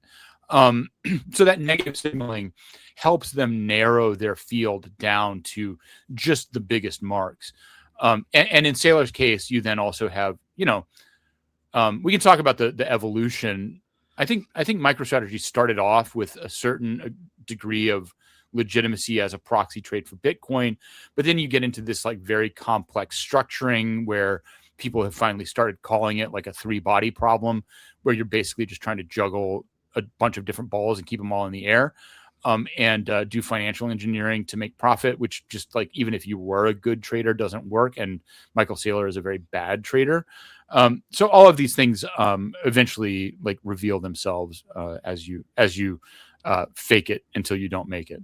Yeah, I got 2 other things to point out about Saylor. Actually, 3. The first, you know, he's got like a cult. You know, if you post about Saylor on social media, you get the biggest idiots in your engagement, you know, commenting, you know, about how you just don't get it. You know, it's honestly baffling how many people are sipping the Kool-Aid here. Yeah, it's really hard for me to understand. I mean, it's honestly like just a continuing challenge. Maybe not challenge, but it's just like a thing I experience over and over again in my career, right? Like, people might not know this about me, but like 2 weeks before Luna blew up, I wrote a piece for CoinDesk explaining exactly how Luna was going to blow up, like in detail.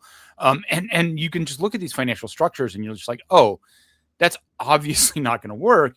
And there's just a certain group of people, and again, I don't want to be too judgmental, but they just can't see it. And sometimes they become, you know, it becomes about motivated reasoning, and you just like choose not to see it. In Bitcoin in particular, it's been really dispiriting to see a lot of people who I think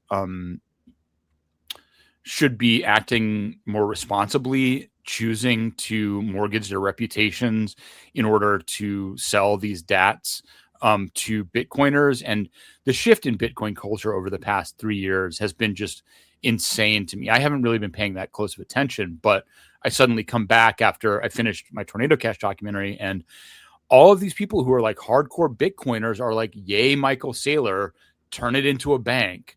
And it's just like, it is confusing Like, why do you think this is a good idea? You're financializing this, you're risking it up, you're encumbering it, you're kind of breaking the thing that you love, and telling everybody how great it is. And it's baffling for sure, to see, like, don't you understand that you're just like taking on all of this debt that you now have to service, and there's no revenue? So what are we going to do? Well, we're going to do what ultimately wound up happening, which is sell some of the Bitcoin, break the promise that you've made to all of your investors, expose yourself, frankly, to massive civil liability, because you've basically, committed something very close to fraud by promising not to sell the Bitcoin and then selling the Bitcoin. Yeah, that's just where you wind up. And, my now business partner, Austin Campbell, and I have been writing about this for more than a year, and it just played out like exactly like we knew it would. We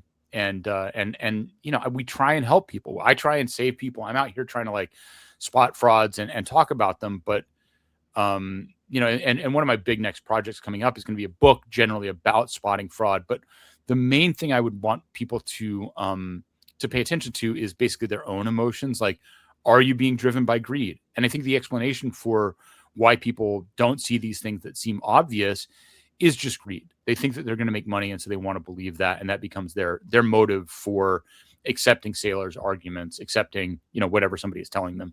Well, 100%, because he posts the cringiest AI images of himself. Well, it's not him. It's probably some intern or whatever. And it's like, how do you look at that? Like, he's so out of touch, because it's insane. And over time, now people are, I do see a shift starting to happen now, where a lot of these people who have been worshiping this guy, they're starting to realize that things are not going to end well, right? Yeah. There's no long-term plan. And so there's that aspect of it. And the other thing I wanted to mention too is how Saylor talks to people. He has these Saylorisms. He refers to Bitcoin as digital energy, or the recent one. This is a good one. He called Bitcoin Cyber Manhattan. That was genius. Cyber Manhattan? What does that even mean? I have no That's idea. Crazy. I think it was like there's 21 million blocks, so it's Cyber Manhattan.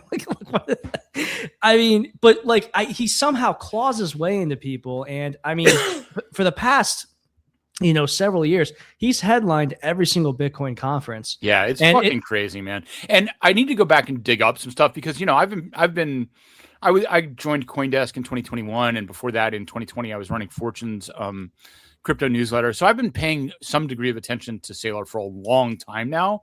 And if you go back to like the early days, like circa 2020, 2021, he doesn't seem to have actually totally understood Bitcoin at that time. He might have learned a little bit more, but there's some really funny interactions where he's like, doesn't really understand how difficulty adjustment works, things like that. So it's a very odd person for people to have bet the house on, in some cases, literally.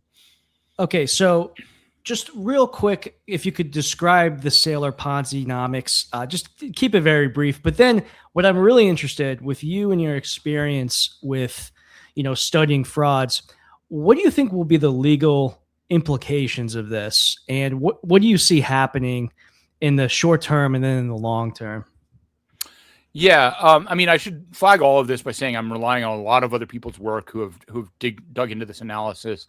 But the basic structure, and I'll go back a little bit historically, but I will keep it brief. So MicroStrategy first started buying Bitcoin in, I think it might have even been 2021. I keep thinking it's 2020, but I think it was 21, which is, of course, red flag number one. You're starting to buy at the top of the market, but whatever. At that time, it was still a somewhat justifiable thesis, because Bitcoin ETFs didn't exist. They hadn't, the first spot Bitcoin ETF wasn't approved. I don't think even futures ETFs were approved until a little bit after MicroStrategy started buying. And so this was a genuinely needed proxy for Bitcoin in public markets for people, which is how they got really successful. And at that time, all they had was their stock, master, MSTR, and the Bitcoin that they were buying. It's just like, buy the stock. We have this Bitcoin.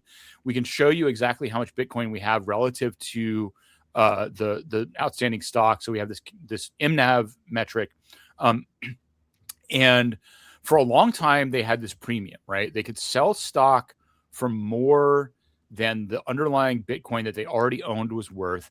And then that meant they could go out and then buy more Bitcoin, increase the Bitcoin per share. But then they started selling preferred stocks a couple years ago, I guess, including Stretch. They paid dividends. All of these preferred stocks have broken, by the way. None of them have kept to the face value. And now they're just like desperately propping them up by increasing the dividend. And a dividend is a problem for these assets because, of course, Bitcoin has no revenue. Bitcoin does not generate revenue. ETH generates like 2% staking revenue at least. Bitcoin generates nothing. And so this was always going to kill them. This was always going to be draining common stockholders to pay the dividend. That's like what they were set up for immediately as soon as they started offering these prefs. And of course, that's what happened. As Bitcoin went down, they lost the master premium. Now you're sitting at basically one MNAV, which means all of the master stock is only worth, and all of the preferreds, I think, too, the face value is worth just the same as the Bitcoin that they hold. So there is zero. I mean, first of all, there's always zero reason to not just buy Bitcoin. But now they can't generate any additional Bitcoin per share for current holders by selling master. They're just diluting people. So recently, in order to get their reserve that they're going to be paying the dividend out of up, they sold a lot of Bitcoin. And that has broken public promises that Michael Saylor has made. And this is where, when we want to talk about consequences and legal, the main thing that Saylor is very careful. I mean, maybe he hasn't explicitly concealed it. In fact, he says it when somebody calls them on the financials here, but they don't owe stockholders any Bitcoin at all. The stock is just stock in the company. There's no like pass through. There's no claim on the underlying. And so there's no reason that strategy is going to like blow up. It's not Luna. They're not going to death spiral to zero. You're just going to have people realize like, oh, this stock is just not worth what I thought it was.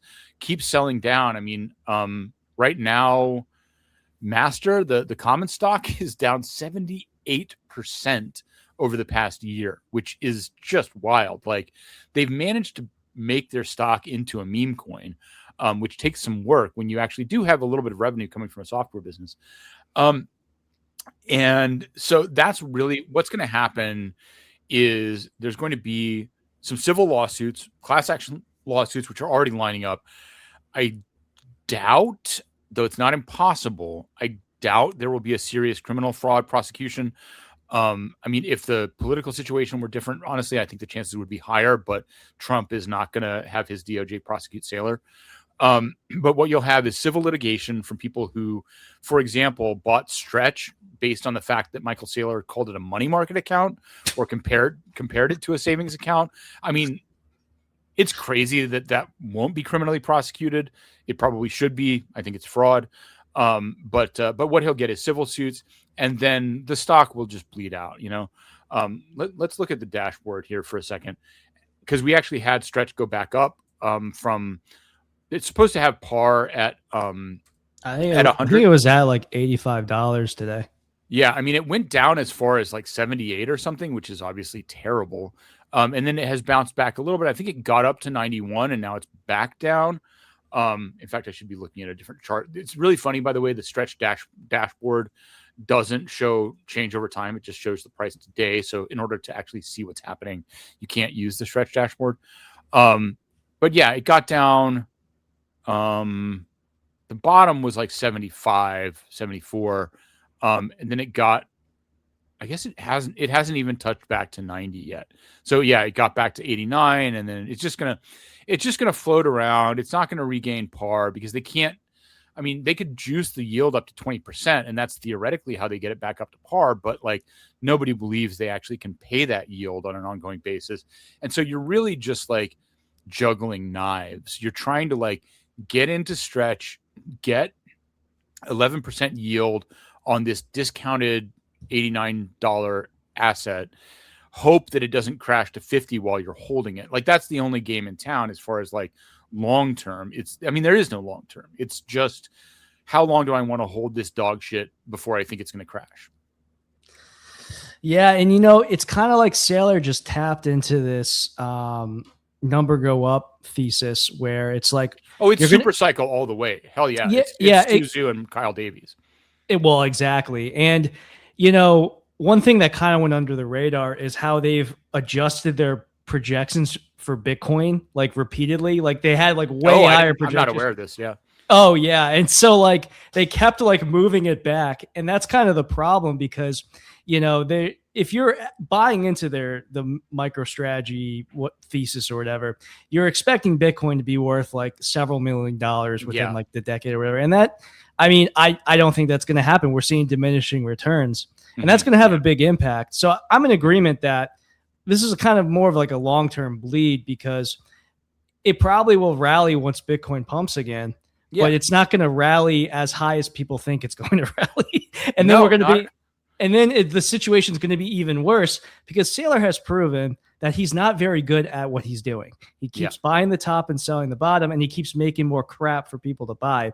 And there's no reason why he's not going to keep doing that. Yeah. Which, by the way, this is something that somebody pointed out. I wish I could name them, but there's actually a digital asset treasury, which is like a publicly listed stock that holds crypto. It's structurally incentivized to buy the top and sell the bottom, by the way, because the only way a DAT makes sense is if there is this premium on the stock versus the underlying. And that only happens in a bull market, right? Because you have people who expect the cycle to be able to continue. And so, yeah, like you have Tom Lee, poor Tom Lee at Bitwise, who just top blasted the living fuck out of Ethereum and has lost like even more than Saylor in a shorter period of time. It's incredible. And so, like it's just a broken structure, and the entire craze for DATs was, it's doomed, even leaving out like shady stuff around like, what's his name? David Nakamoto, man. So, it's just bad all around. It was a bad idea that the industry was trying to like bet on this as something that would generate alpha for the system as a whole, just is like an indictment of the intellectual level of people involved in cryptocurrency. Frankly, you can't just like wrap something in another wrapper and leverage it up and expect value to be generated from that. The entire thing is just fake. The last thing I want to say about Saylor, and this is another kind of skeptical take on whether or not he can actually be charged with anything, is there's a defamation lawsuit, actually the Southern District of New York, against Tucker Carlson. I don't know if you recall this. It was in 2020, and Fox News, basically it was like a defamation. I forgot exactly what it was for, but Fox News in court, they argued that their viewers know to watch a show with some skepticism. And because of that, it got tossed. And I heard someone say that because Saylor is like basically upfront about this being a Ponzi without actually saying it, he can actually hide behind a defense like that if he were to, deal with like some sort of civil lawsuit. Yeah, I think that certainly they're going to make that play. They're gonna make that argument that like, oh, you shouldn't have believed me in the first place, and it's your fault. But this is where I think like the stretch stuff becomes such a problem for them, because they were really pitching like, this is stable. This is like a savings account, I think is a phrase that somebody actually used. And in that like narrow sense, like the people who bought Stretch are going to get a settlement. I think I'm willing to put that out there. Like there's no way a credible court is going to look at that and not be like, this is not okay. You can't say that, the more complex stuff around. I think, and this is interesting too, because there is actually another direct parallel with Do Kwon and Luna, right? Like people tried to defend Do Kwon by saying, look, the structure was actually public. Like he described how Anchor has this yield and all the UST goes there, and then we like generate it and move it back. Like he described the thing that didn't work accurately, right? And so you can say like, no, he was honest about what he was selling people. He was just wrong, which that's always the problem, or the excuse is that like this wasn't fraud, it was just an error, and Saylor would definitely use that one too. But here's where I'll get into not exactly tinfoil hat, but just like basic logic. One of the reasons that Do Kwon wound up convicted and serving 25 years, despite having accurately described his system, is that he was committing fraud on the back end to make the system work or appear to work, quote unquote. So in their case, they were working with jump trading to prop up UST. And there's a non-zero chance. I do think he's directly civilly exposed on Stretch in particular. But all of these people, the patterns are so consistent, right? You're doing something that seems iffy.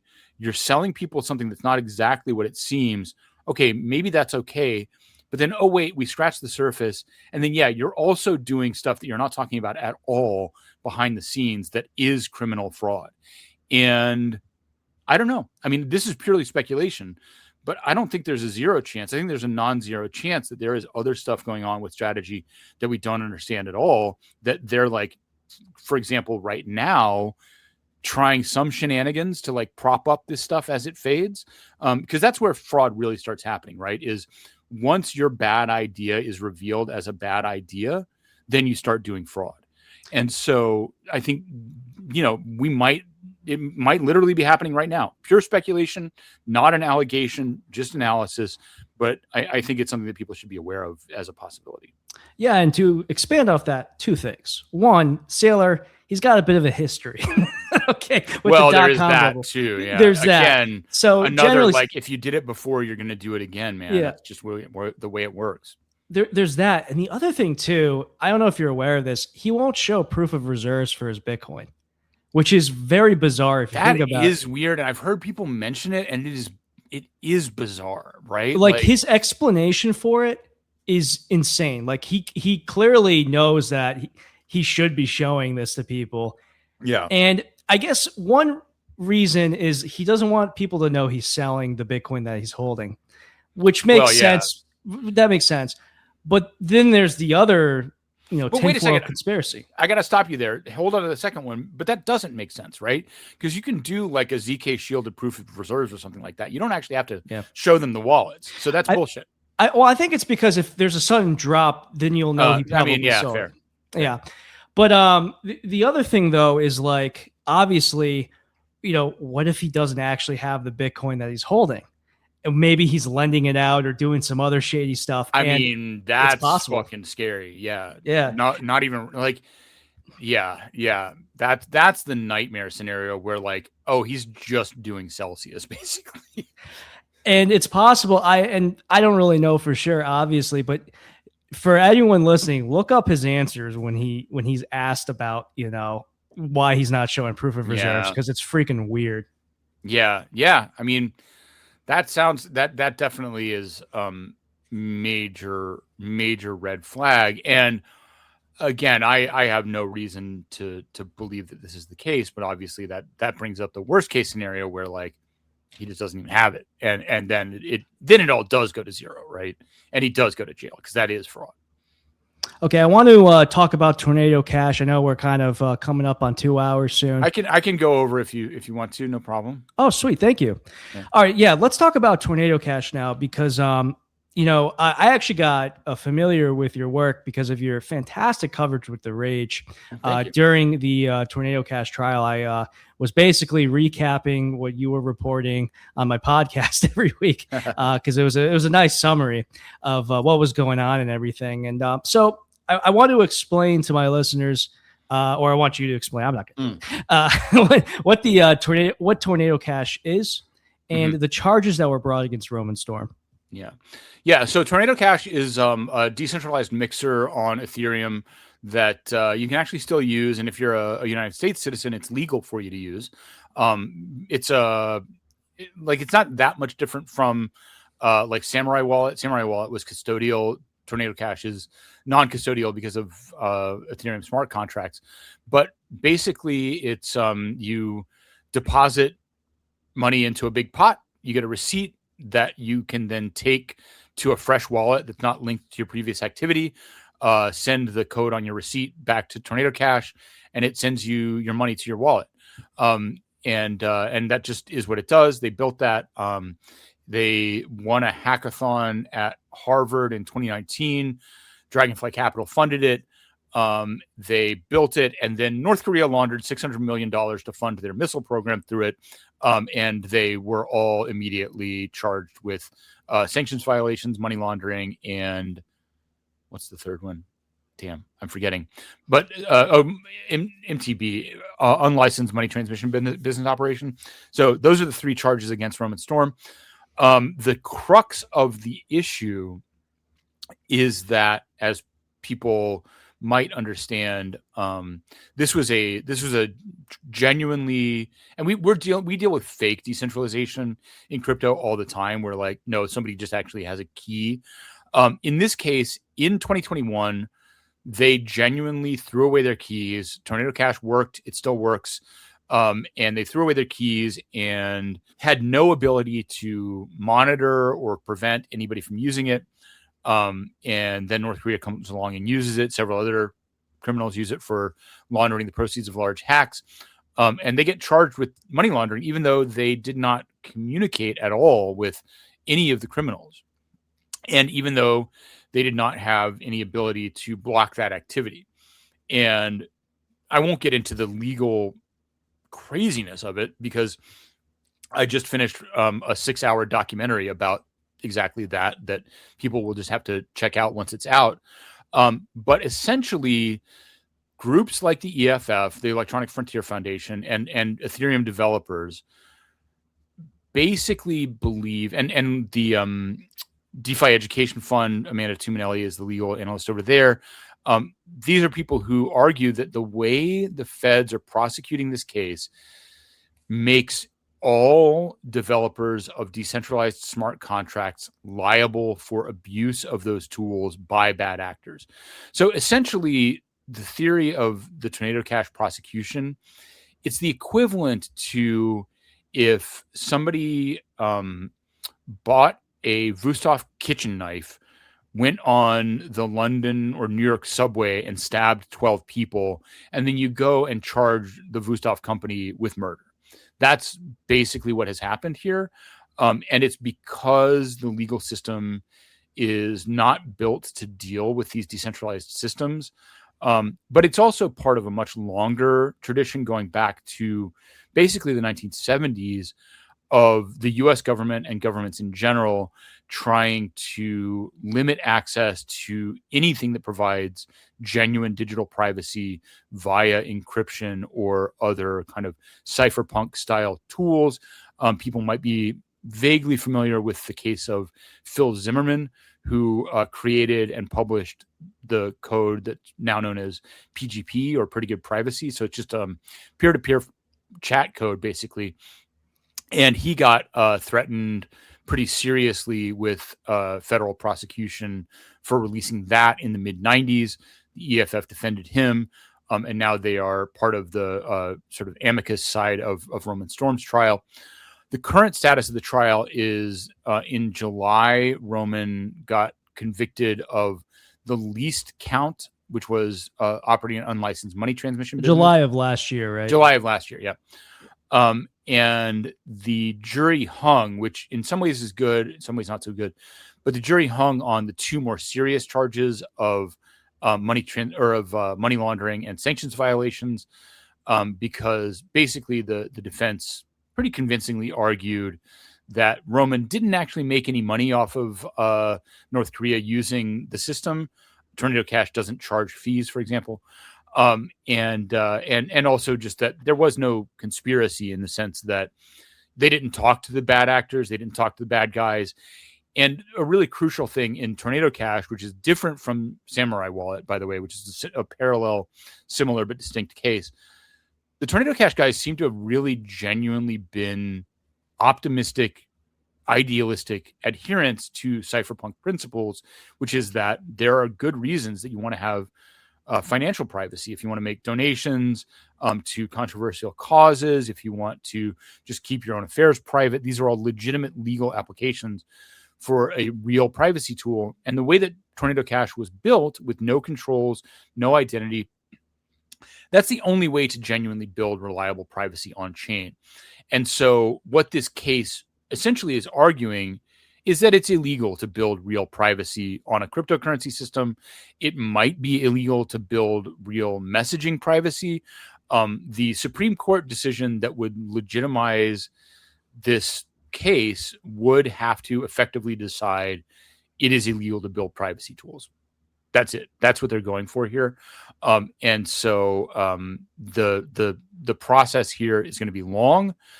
Roman is due to be retried on the hung charges starting late this year, early next. I am, by the way, currently seeking distribution for this documentary. And the goal is to get the word out ahead of that trial, really try and explain with some nuance both how this trial was like manipulative. By the way, the prosecution practices were pretty fucking shady, including their key witness, the first person they put on the stand as a victim of a scam that was supposedly the funds laundered through Tornado Cash. Her money probably never went to Tornado Cash, and there's no reason that she should have been a witness in that case. And they used basically procedural shenanigans to keep her testimony in and to avoid having what would have been a mistrial and should have been a mistrial, frankly. That was the pig butchering case, right? Yeah, Katie Lynn. So they really manipulated the trial in that way. And I think it speaks to basically, I hate to use this term, but like the deep state does not want real privacy to be available. And so they're willing to bend their own rules to convict somebody like Roman Storm, who I think did make some bad decisions, but was certainly not like aiming to profit from crime, in my opinion. So the other charge that he was guilty for, that can still be appealed, right? Yeah, and they actually have another Rule 29 motion, which was to try and like vacate the charge. I hope I'm getting that right. I think it's a Rule 29. So they first wanted to try and like vacate it from the bench with the judge, but then they will also have an appeal on that charge. It's actually one of the weird things is to have like a conviction on one charge and a hung jury that you have to retry on others is a pretty rare circumstance. So they've had to kind of like figure out how are we going to retry these other charges while there's still a pending appeal on the conviction. So there's a lot of weirdness there, actually. But yes, they are still appealing that convicted charge while going to trial to relitigate the original ones. By the way, I think Roman is okay financially, but they have also been doing fundraising for that legal effort. So worth keeping in mind. Now, why is it being tried in the Southern District of New York? I mean, it's a good question. Like the real reason, basically, the real reason is that the Southern District of New York is just where financial crime gets tried in America, because it's where Wall Street is, and it's where all the prosecutors and defense understand finance, and frankly where juries understand finance too. The Tornado Cash trial had people who were in finance, people who were in tech, so a relatively decent jury in terms of just like understanding what's going on in a very complex situation. However, in order to get this in the Southern District, rather than being tried, for example, in Portland, which is or Seattle, where he lives, where Roman lives, and where a lot of this took place, they basically used some pretty weird stuff where like one of Roman's VC investors was in New York when they were communicating, and that was meant to be venue. A couple of criminals who laundered their funds through Tornado Cash did so while located in New York, so that supposedly provides venue for the trial being here. It was debated. Defense definitely tried to push back on venue. They weren't successful, but I think it's unfortunate, but it's one of the kind of like ugly little realities of the legal system that it probably didn't hurt Roman that bad to have the trial in the SDNY, because people do understand the situation, and obviously the outcome was not the worst. So, but basically they just like the feds do everything they can to get every financial case into SDNY, regardless of what the circumstances were. That's just what they do. One thing with your reporting that I remember was that you were describing Roman Storm as appearing very stoic. And that seemed really cool to me, because I mean, obviously he's got a ton of balls to be actually doing this, because he's adding a lot of time. He could take a plea deal, right? Exactly. Yeah, he could have pled out. He probably could not have gotten an amazing plea deal, because he doesn't really have anybody else to roll over on. But he could have taken a plea and like, you know, maybe he would have done 10 years in jail, is my guess. But that's still, you know, 10 years in jail. And so not only, I mean, he's stoic, but he's also just insanely like positive about all of this.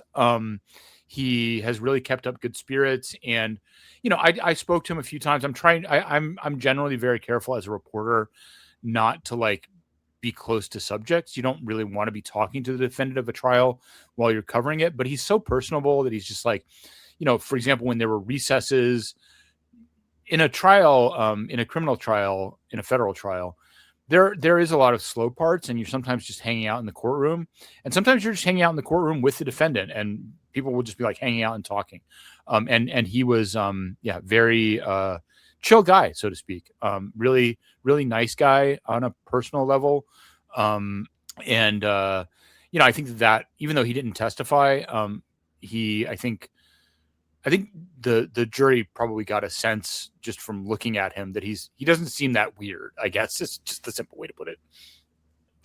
All right. Well, David, this has been awesome. Thank you so much for appearing on the Dot Files.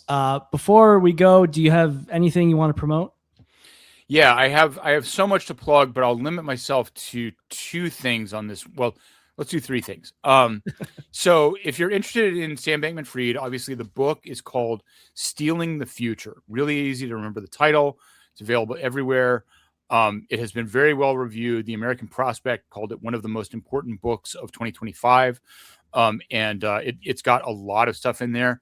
I will also, just because I like to, I'll also plug Brady Dale's book about Sam. The title I'm forgetting, but if you just look up Brady Dale, Sam Bankman-Fried, he wrote his before the trial, but his book is the best account of the creation of Alameda, the creation of FTX, and the growth of both of them. Pardon me. And by the way, he does get into one of the most fun conspiracy theories around FTX, which is that Sam Bankman-Fried was Chef Nomi of SushiSwap. I don't know how long people have been in crypto, but SushiSwap was a big story around 2020, where it was a DEX that was spun up out of nowhere that was really competing with Uniswap. People think maybe Sam did that.